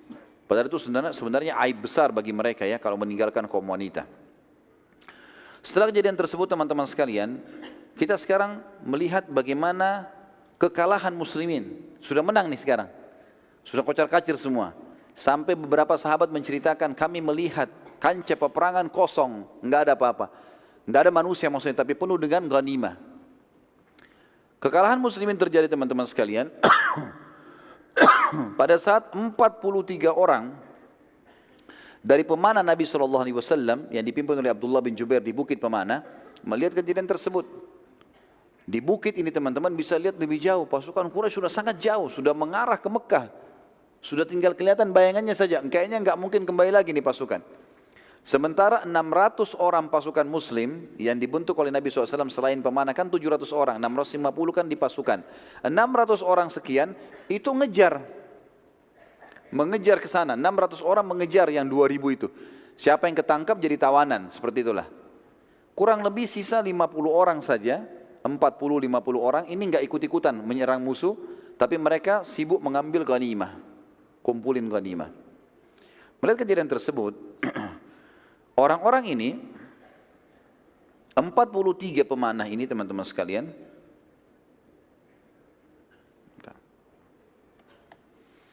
mereka melihat tempat itu kosong, mereka bilang, sudah nggak ada musuh, ayo kita turun bantu sahabat saudara-saudara kita untuk ngumpulin ghanimah. Kata Abdullah bin Jubair, ingat pesan Nabi SAW, jangan tinggalkan bukit. menang atau kalah, sampai tunggu instruksi. Tapi gak ada lagi, musuh gak ada. Subhanallah, dari 50 orang 43 turun, berkhianat di sini turun mereka. Ya, di sini kita katakan berkhianat teman-teman sekalian bukan aib untuk para sahabat, tapi untuk individu yang melakukannya. Karena definisi sahabat jauh lebih luas masalah ini. Maka turunlah 43 orang itu ikut kumpulin ghanimah. Karena sisa 7 orang, saya tadi di awal peperangan ini menceritakan teman-teman ada 200 pasukan kudanya Quraisy sembunyi di sebuah lembah. Tapi 50 pemanah tahu ini. Sehingga mereka kalau mau menyerang dipanahin. Mereka tidak berani maju. Satu kali lemparkan 50 anak panah. Mereka cuma 200 orang. Bisa habis ini kalau dipanah dengan 3 kali, 4 kali panah gitu. Waktu melihat 43 orang ini turun, yang 7 orang ini sibuk nasihatin teman-temannya, jangan turun, jangan turun. Khalid bin Walid gunakan kesempatan, keluar dari lembah. Manuver, dia naik di atas bukit pemanah lalu dibunuh yang 7 orang. Sahabat ini. Waktu dibunuh 7 orang, jangan lupa tadi di kancah peperangan sisa berapa orang? 50. Ditambah dengan 43 orang, 90 orang sekian. Ya. Cuma ini jumlahnya pasukan muslimin, yang lainnya jauh di depan sana. Maka yang terjadi, 200 orang ini membunuh yang 7 orang, kemudian mereka menyerang dari belakang. Dan ini pasukan kuda ini sama dengan kalau kita tank sekarang. Kuat sekali. Kudanya bisa menyerang, dia bisa menyerang. Lalu Khalid bin Walid menyeranglah pasukan yang 90 itu. Yang ada di depan, dari belakang nih. Begitu mereka menyerang, mereka berhasil sampai ke benderanya orang-orang musyrik. Hamzah, Ali dan Asim ikut dengan 600 itu menyerang musuh ke depan. Bendera Quraisy sudah dianggap kalah kan di belakang. Tidak berpikir kalau ada pasukan dari belakang. Maka akhirnya bendera kembali dinaikkan. Pada saat dinaikkan bendera dan 90 orang itu kocar kacir semuanya karena kaget diserang dari belakang gitu kan. Ada beberapa yang jadi korban. Maka Khalid bin Walid dan pasukannya meneriakkan yel-yel Quraisy. Sambil angkat bendera, dikebar-kebarin, sambil teriak-teriak, angkat yel-yelnya. Maka orang-orang Quraisy yang dari jauh, itu rupanya ada yang dengar, saling mengingatkan, ada bendera berdiri, bendera berdiri. Akhirnya pasukan yang sudah jauh kembali. 2000 lebih itu kembali. Dari belakang 200, pasukan muslimin di sini 600 ada di tengah-tengah. 2000 ini kembali nyerang. Gitu kan? Rupanya waktu mendengar yel-yel Quraisy di belakang, pasukan yang 600 muslimin juga balik ke belakang. Ini ada apa ini? Rasulullah ada di belakang ini. Kita harus kembali. Kembalilah 600 orang itu. Itu waktu kembali diceritakan bagaimana kacaunya. Pasukan muslimin kembali. Yang 600 ini yang 90 melarikan diri. Ya, tabrakan dan 200 nyerang dari belakang. Yang 2000 datang dari sana. Jadi sangat luar biasa. Kocar kacir. Sampai ada muslim membunuh muslim yang lain pada saat itu. Kesalahan. Sudah kacau keadaan. Sampai ada yang terbunuh pada saat itu. Di antara kaum muslimin yang terbunuh adalah Yaman. Yaman anak ayahnya Huzaifah bin Yaman. Radhiyallahu anhu majma'in, kata Huzaifah, saat seluruh pasukan sudah kacau, sampai pasukan muslimin saling serang. Sudah tidak tahu musuh ini, karena luar biasa kacaunya. Dan dalam keadaan sangat kacau, sampai-sampai aku menemukan ayahku di antara pasukan yang terserang oleh muslimin sendiri. Dan aku mengatakan, ayahku, wahai muslimin, semoga Allah merahmati kalian, tapi terlambat. Dan akhirnya Yaman radhiyallahu anhu mati, terbunuh dan dianggap syahid oleh Nabi SAW karena kesalahan. Hudzaifah berkata, semoga Allah memaafkan kalian karena kehilafan ini. Semoga Allah memaafkan kalian, ayahku telah kalian bunuh. Seperti itulah. Dalam situasi demikian teman-teman, Nabi SAW segera mengambil keputusan. Beliau SAW berteriak dengan suara keras, kumpullah di sisiku wahai hamba-hamba Allah, aku benar-benar utusan Allah. Namun yang mendengar beberapa orang sempat kumpul, tapi mayoritas pasukan tidak dengar. Dan yang terkumpul di sisi Nabi SAW hanya 9 orang. 7 dari muhajirin, 7 dari ansar, 2 dari muhajirin. 9 orang saja. Yang lain pasukan ini sudah kocar-kacir keluar dari kancah peperangan karena diserang oleh musuh-musuh ini. Hal ini terjadi karena luasnya lokasi peperangan dan galaunya keadaan pada pasukan muslimin sehingga mayoritas mereka tidak mendengarkan teriakan Nabi SAW. Terutama pada pasukan terdepan yang merupakan pasukan inti seperti Hamzah, Ali, Zubair, ini yang kuat-kuat semua ini tidak dengar karena mereka jauh dari Nabi SAW. Jadi yang dari 90 ini saja yang coba mendekat, itu pun cuma berapa orang gitu. Dan mereka tersibukkan pada saat itu berusaha mengejar musyrikin yang lari ke Mekah, tapi mereka sekarang kembali menyerang. Jadi Hamzah dan Ali juga ini sibuk lagi menghadapi pasukan yang 2000 itu. Dari pasukan depan muslimin ada pemegang bendera, sahabat Nabi mulia Mus'ab bin Umair radhiyallahu anhu, yang juga kembali ke arah belakang untuk mengetahui apa yang sedang terjadi. Pada saat situasi kacau, Mus'ab diserang oleh pasukan Khalid bin Walid dan mereka berhasil memotong tangan kanannya Mus'ab yang memegang bendera. Lalu Mus'ab memegang dengan tangan kirinya, kemudian dipotong lagi tangan kirinya, sisa dengan tangannya dia memegang bendera, lalu pasukan Khalid bin Walid menusuk dadanya. Dan sebagian riwayat menyebutkan Ibnu Qami'ah yang telah menusuk dada Mus'ab bin Umair dan beliau mati syahid pada saat itu. Dan akhirnya bendera muslimin jatuh. Dari sisi lain Hamzah dan pasukan muslimin lainnya yang masih di depan tidak menyadari adanya serangan dari belakang dan bagaimana kacaunya keadaan pasukan pada saat itu serta serangan Khalid bin Walid.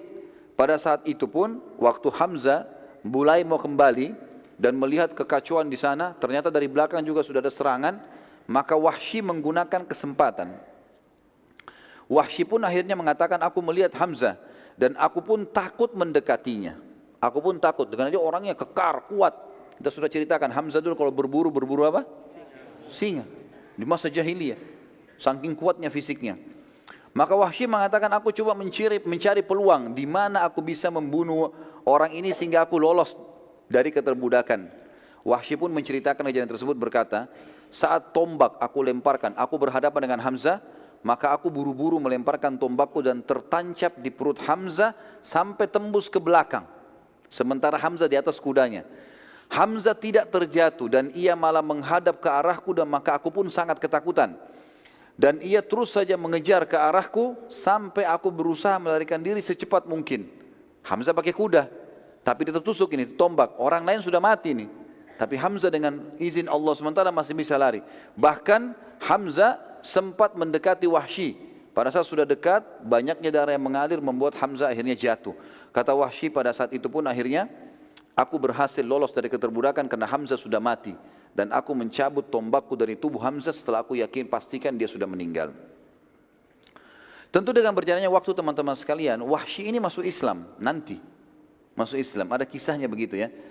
Dan dia berkata, masih saja aku dihantui perasaan bersalah karena telah membunuh paman Nabi SAW dan tidak akan bisa terbayar kecuali dengan mati syahid di jalan Allah.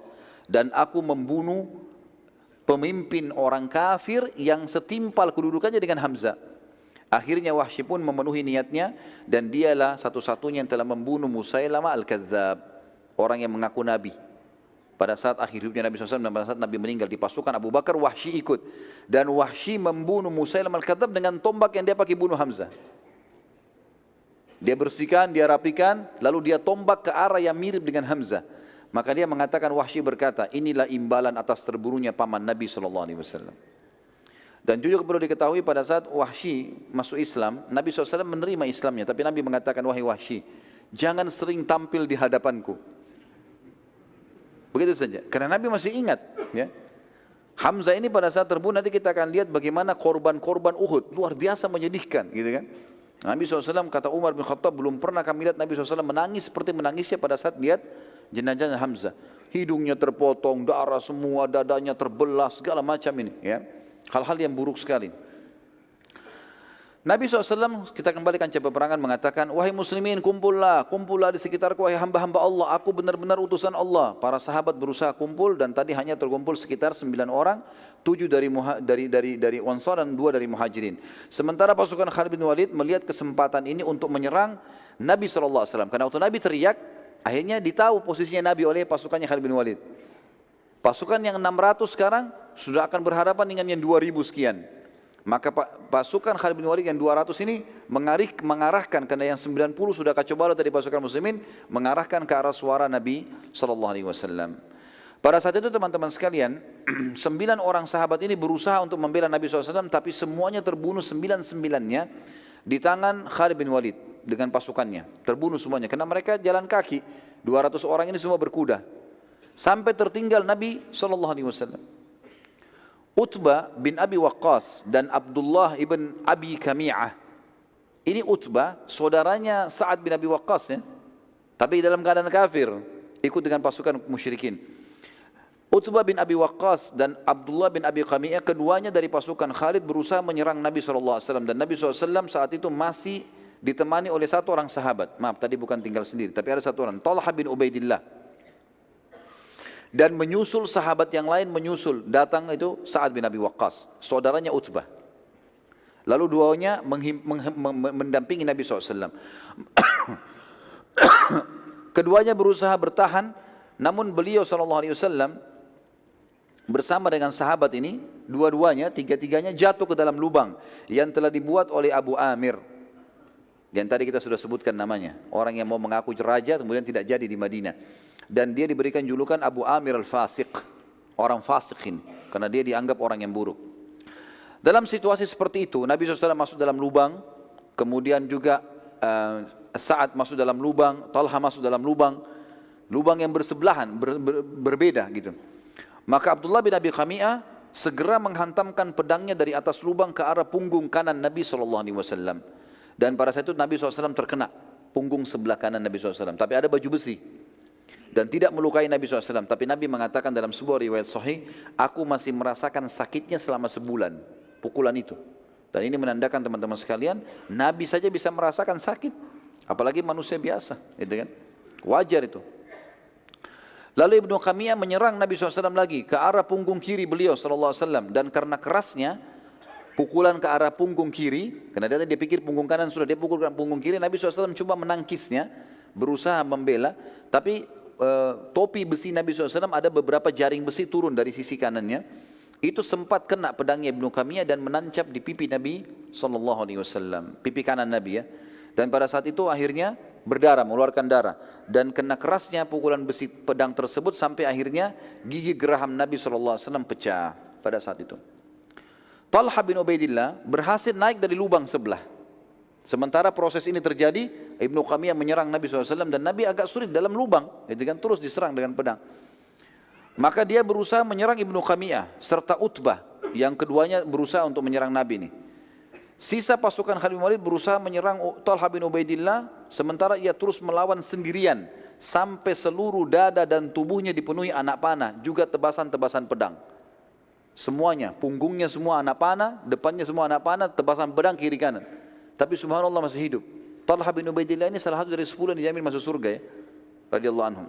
Sampai Abu Bakar mengatakan Uhud, perang Uhud ya, yang panen pahalanya Talha, miliknya dia sudah.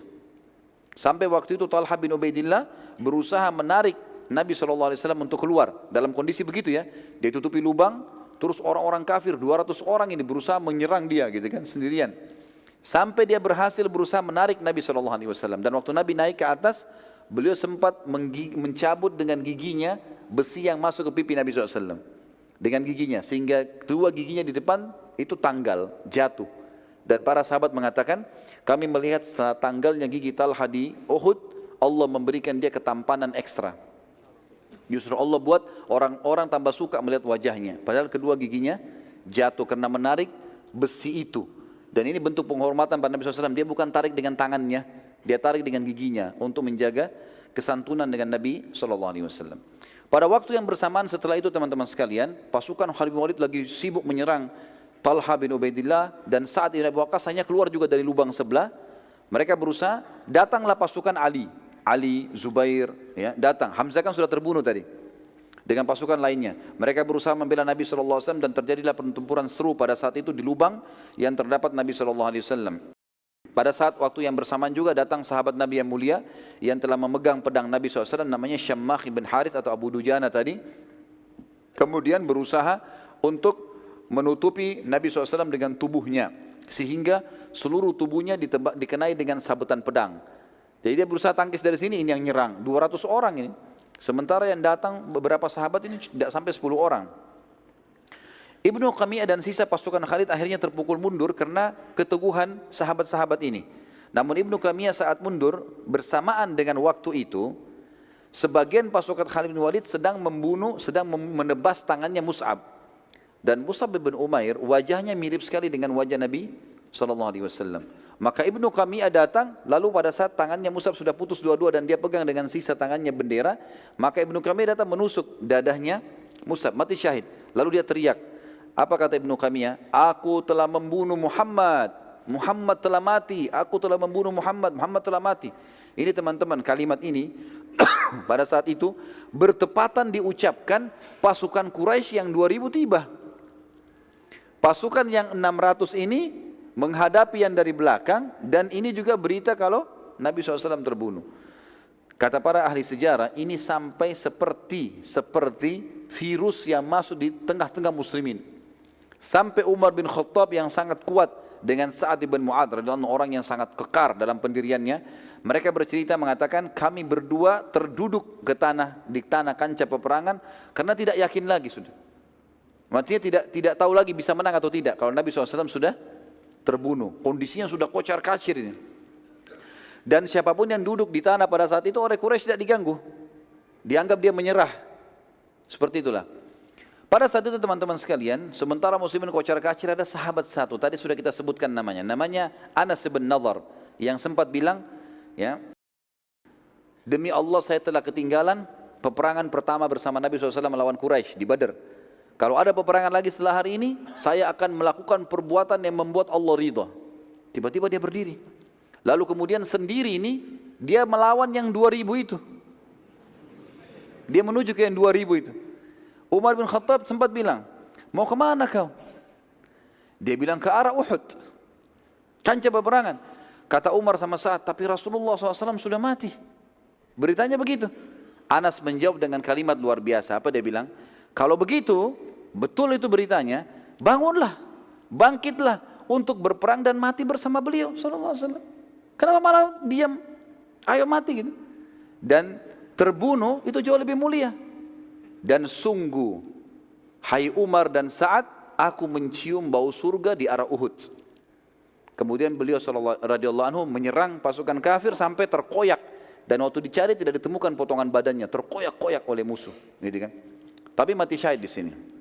Umar mengatakan, dan saat dua-duanya, sungguh kalimat Anas telah membakar kembali semangat kami, dan kami saling berkata, benar, kenapa kita tinggal diam? Maka keduanya pun kembali ikut berperang, dan mulai, entah harus mulai dari mana, tapi mereka berperang. Umar berkata, aku pun coba mengumpulkan senjata apa saja yang aku bisa, lalu aku pakai menyerang. Sa'ad juga berkata, kami lalu berusaha mengikuti saja Anas.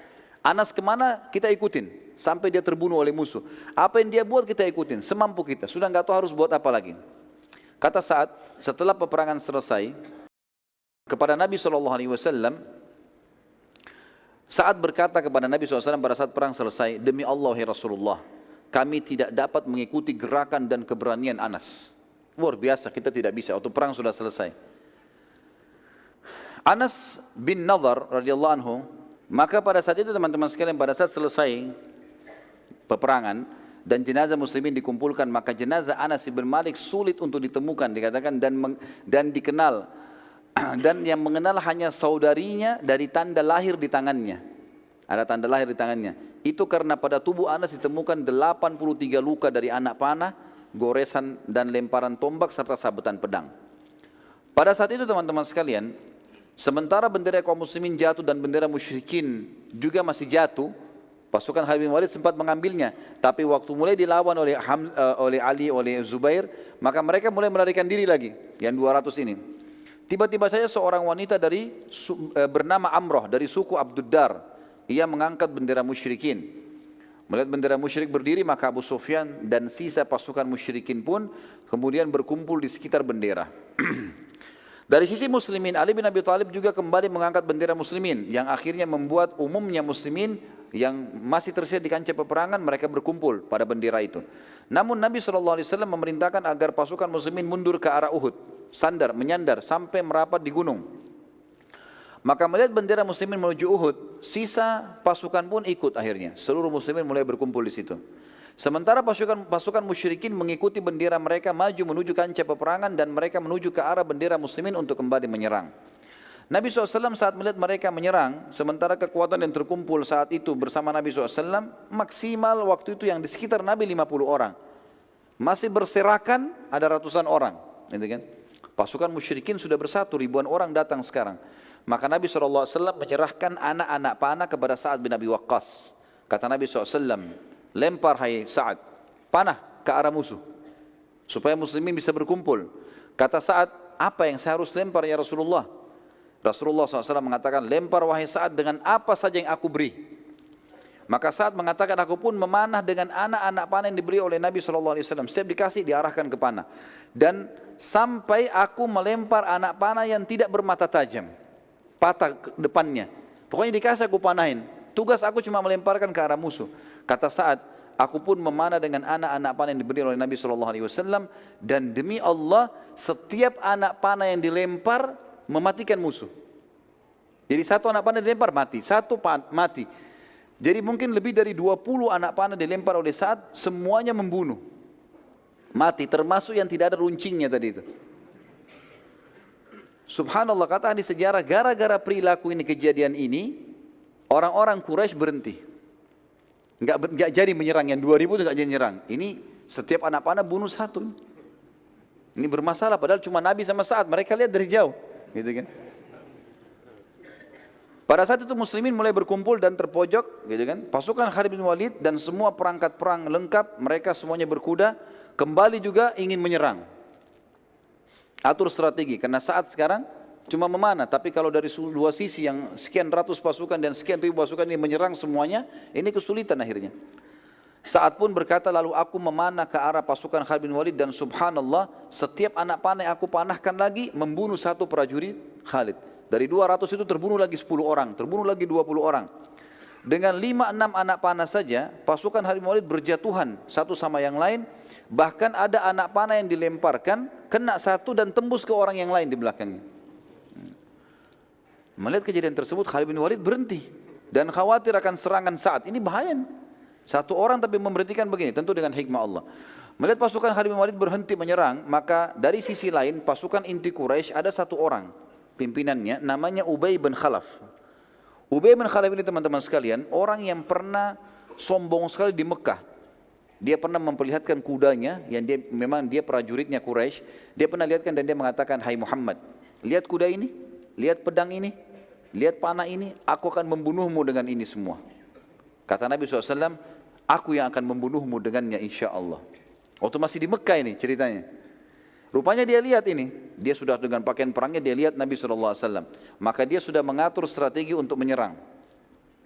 Melihat kejadian tersebut, Nabi SAW meminta sebuah tombak kepada Ali bin Abi Thalib radhiyallahu anhu. Dan kata Ali bin Abi Thalib, demi Allah, Nabi SAW memegang lembing tersebut, mundur ke belakang, kemudian melempar ke arah Ubay bin Khalaf. Pada saat dilempar lembing tersebut, kami semua terlempar. Saking kuatnya lemparan Nabi SAW. Di sekitarnya ada beberapa belas orang, itu terlempar semua. 50 orang tadi terlempar, karena kuatnya lemparan Nabi SAW, kata Ali bin Abi Thalib. Dan subhanallah, lembing itu tidak menancap di dadanya Ubay. Dia hanya kena di lehernya Ubay itu, antara topi besi dengan baju besinya ada celah. Kena di situ, nyobek itu saja. Garis sedikit, keluar darah sedikit. Begitu kena, lalu Ubay berkata dengan pasukan Quraisy, Muhammad telah membunuhku. Dia bilang gitu. Ketakutan dia. Dan dia jatuh, teriak-teriak, pegang sakit lehernya. Orang-orang Quraisy datang dekat, mereka mengatakan luka, coret sedikit. Dia bilang, demi Allah kalau Muhammad ludahi aku sekarang, aku mati.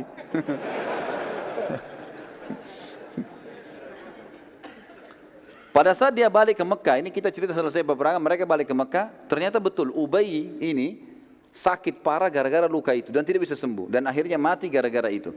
Dan ini kena hadis Nabi SAW yang sangat tegas ya. Kata Nabi SAW, sungguh murka Allah memuncak kepada orang yang telah dibunuh oleh nabinya. Nabi SAW jarang membunuh. Tapi kalau orang itu dibunuh oleh Nabi berarti luar biasa orangnya. Dan orang ini karena pernah mengancam Nabi SAW di Mekah, maka akhirnya Allah SWT mudahkan dia mati di tangan Nabi SAW. Nabi SAW akhirnya menyuruh pasukan muslimin untuk naik ke atas bukit. Saya percepat saja. Kemudian beliau SAW tidak mampu lagi naik karena letih. Lalu beberapa orang sahabat diantaranya Talha bin Ubaidillah kembali radhiyallahu anhu yang penuh dengan anak panah, yang penuh dengan sabetan pedang. Kemudian tunduk dan membiarkan Nabi SAW menginjak punggung beliau radhiyallahu anhu. Kemudian Nabi SAW pun naik. Kata dia, ya Rasulullah, naiklah. Naiklah wahai Nabi Allah ke atas pundak. Maka naiklah Nabi SAW sampai akhirnya berhasil menaiki bukit atau gunung Uhud itu sendiri.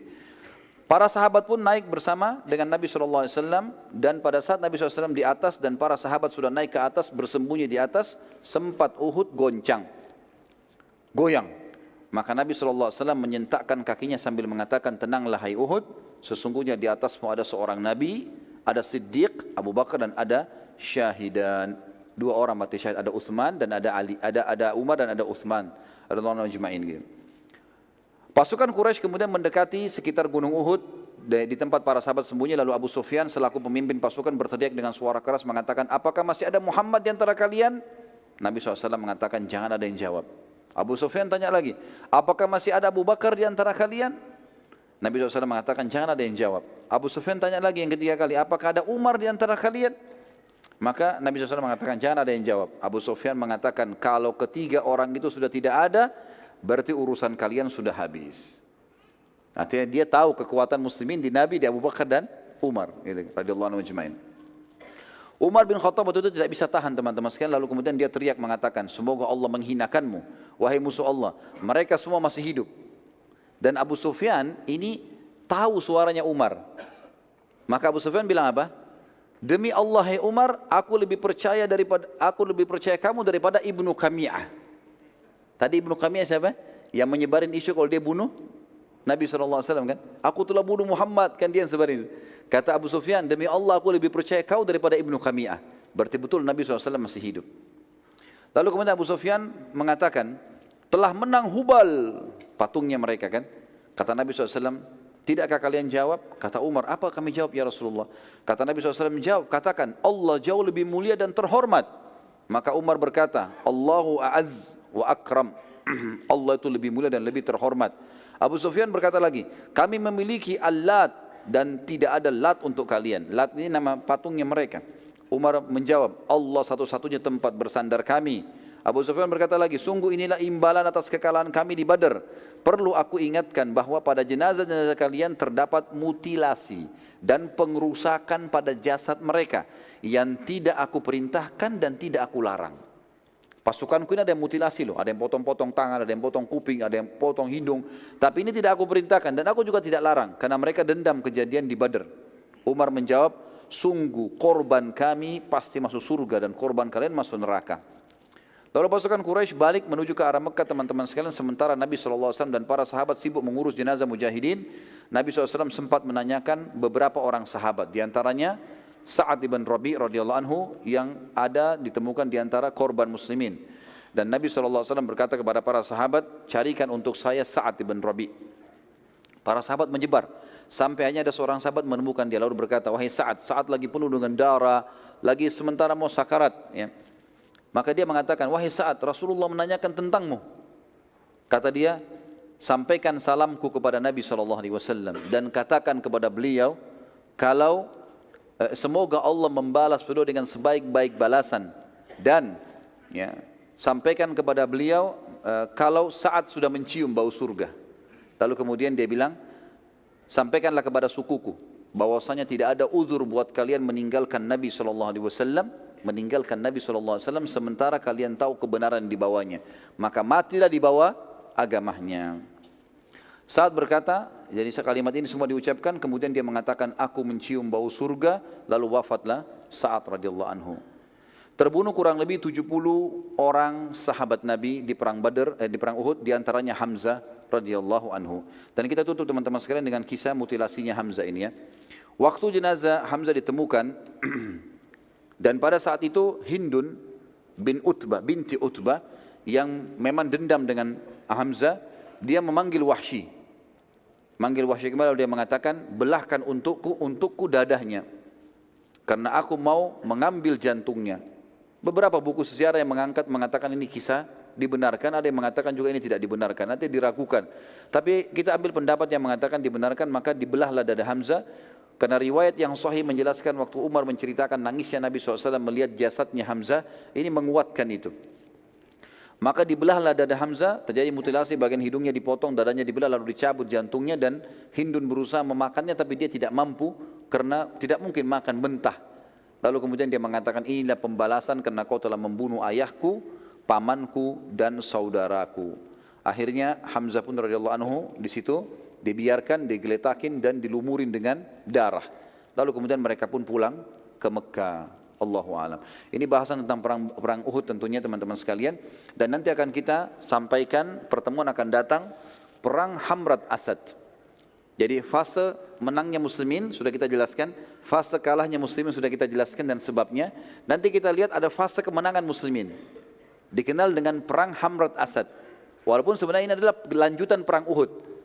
Kenapa dikatakan perang Hamrat Asad? Karena Hamrat Asad nama sebuah tempat di mana Nabi SAW menyerang kembali Quraisy ke situ. Dengan pasukan yang luka-luka ini Nabi nyerang kembali. Nanti akan kita ceritakan pada pertemuan kita yang akan datang insya Allah. Baiklah, mungkin begitu bahasan kita insya Allah. Semoga Allah SWT berkahi majlis kita dan dijadikan sebagai tambahan amal kita pada hari kiamat. Dan semoga saja semua amal yang pernah kita kerjakan, sekecil sampai sebesar apapun, sampai menjelang ajal datang nanti diterima dengan kemahamurahannya. Dan semoga semua dosa yang pernah kita kerjakan sampai juga menjelang ajal datang dibanti dengan kemahamurahannya menjadi pahala. Dan kita berdoa agar Indonesia diberikan kemakmuran, ketentraman, kedamaian, dan seluruh muslimin agar kembali kepada Al-Quran dan Sunnah, dan Allah karunia pemimpin-pemimpin yang adil juga kembali kepada Al-Quran dan Sunnah, dan semoga Indonesia menjadi contoh bagi negara-negara yang lain. Dan terus kita mendoakan saudara kita di Palestina, di Syria, di Yaman, di Irak, di Myanmar, di Ahsa, dimanapun mereka sedang tertindas, semoga Allah ikhlaskan niat mereka, terima para syuhada mereka, muliakan Islam di tangan mereka dan tangan kita semua, dan semoga Allah partisipasikan kita bersama mereka di pahala, baik dengan doa, dengan harta, juga dengan jiwa kita, dan semoga Allah dengan kemahamurahannya menyatukan kita semua di surga firdausnya tanpa hisab. Mari saya kita di majlis ilmu yang mulia ini. Kalau ada benar dari Allah, kalau saudara saya mohon dimaafkan. Subhanakallahumma bihamdika asyhadu an la ilaha illa anta astaghfiruka wa atubu ilaik. Wassalamualaikum warahmatullahi wabarakatuh.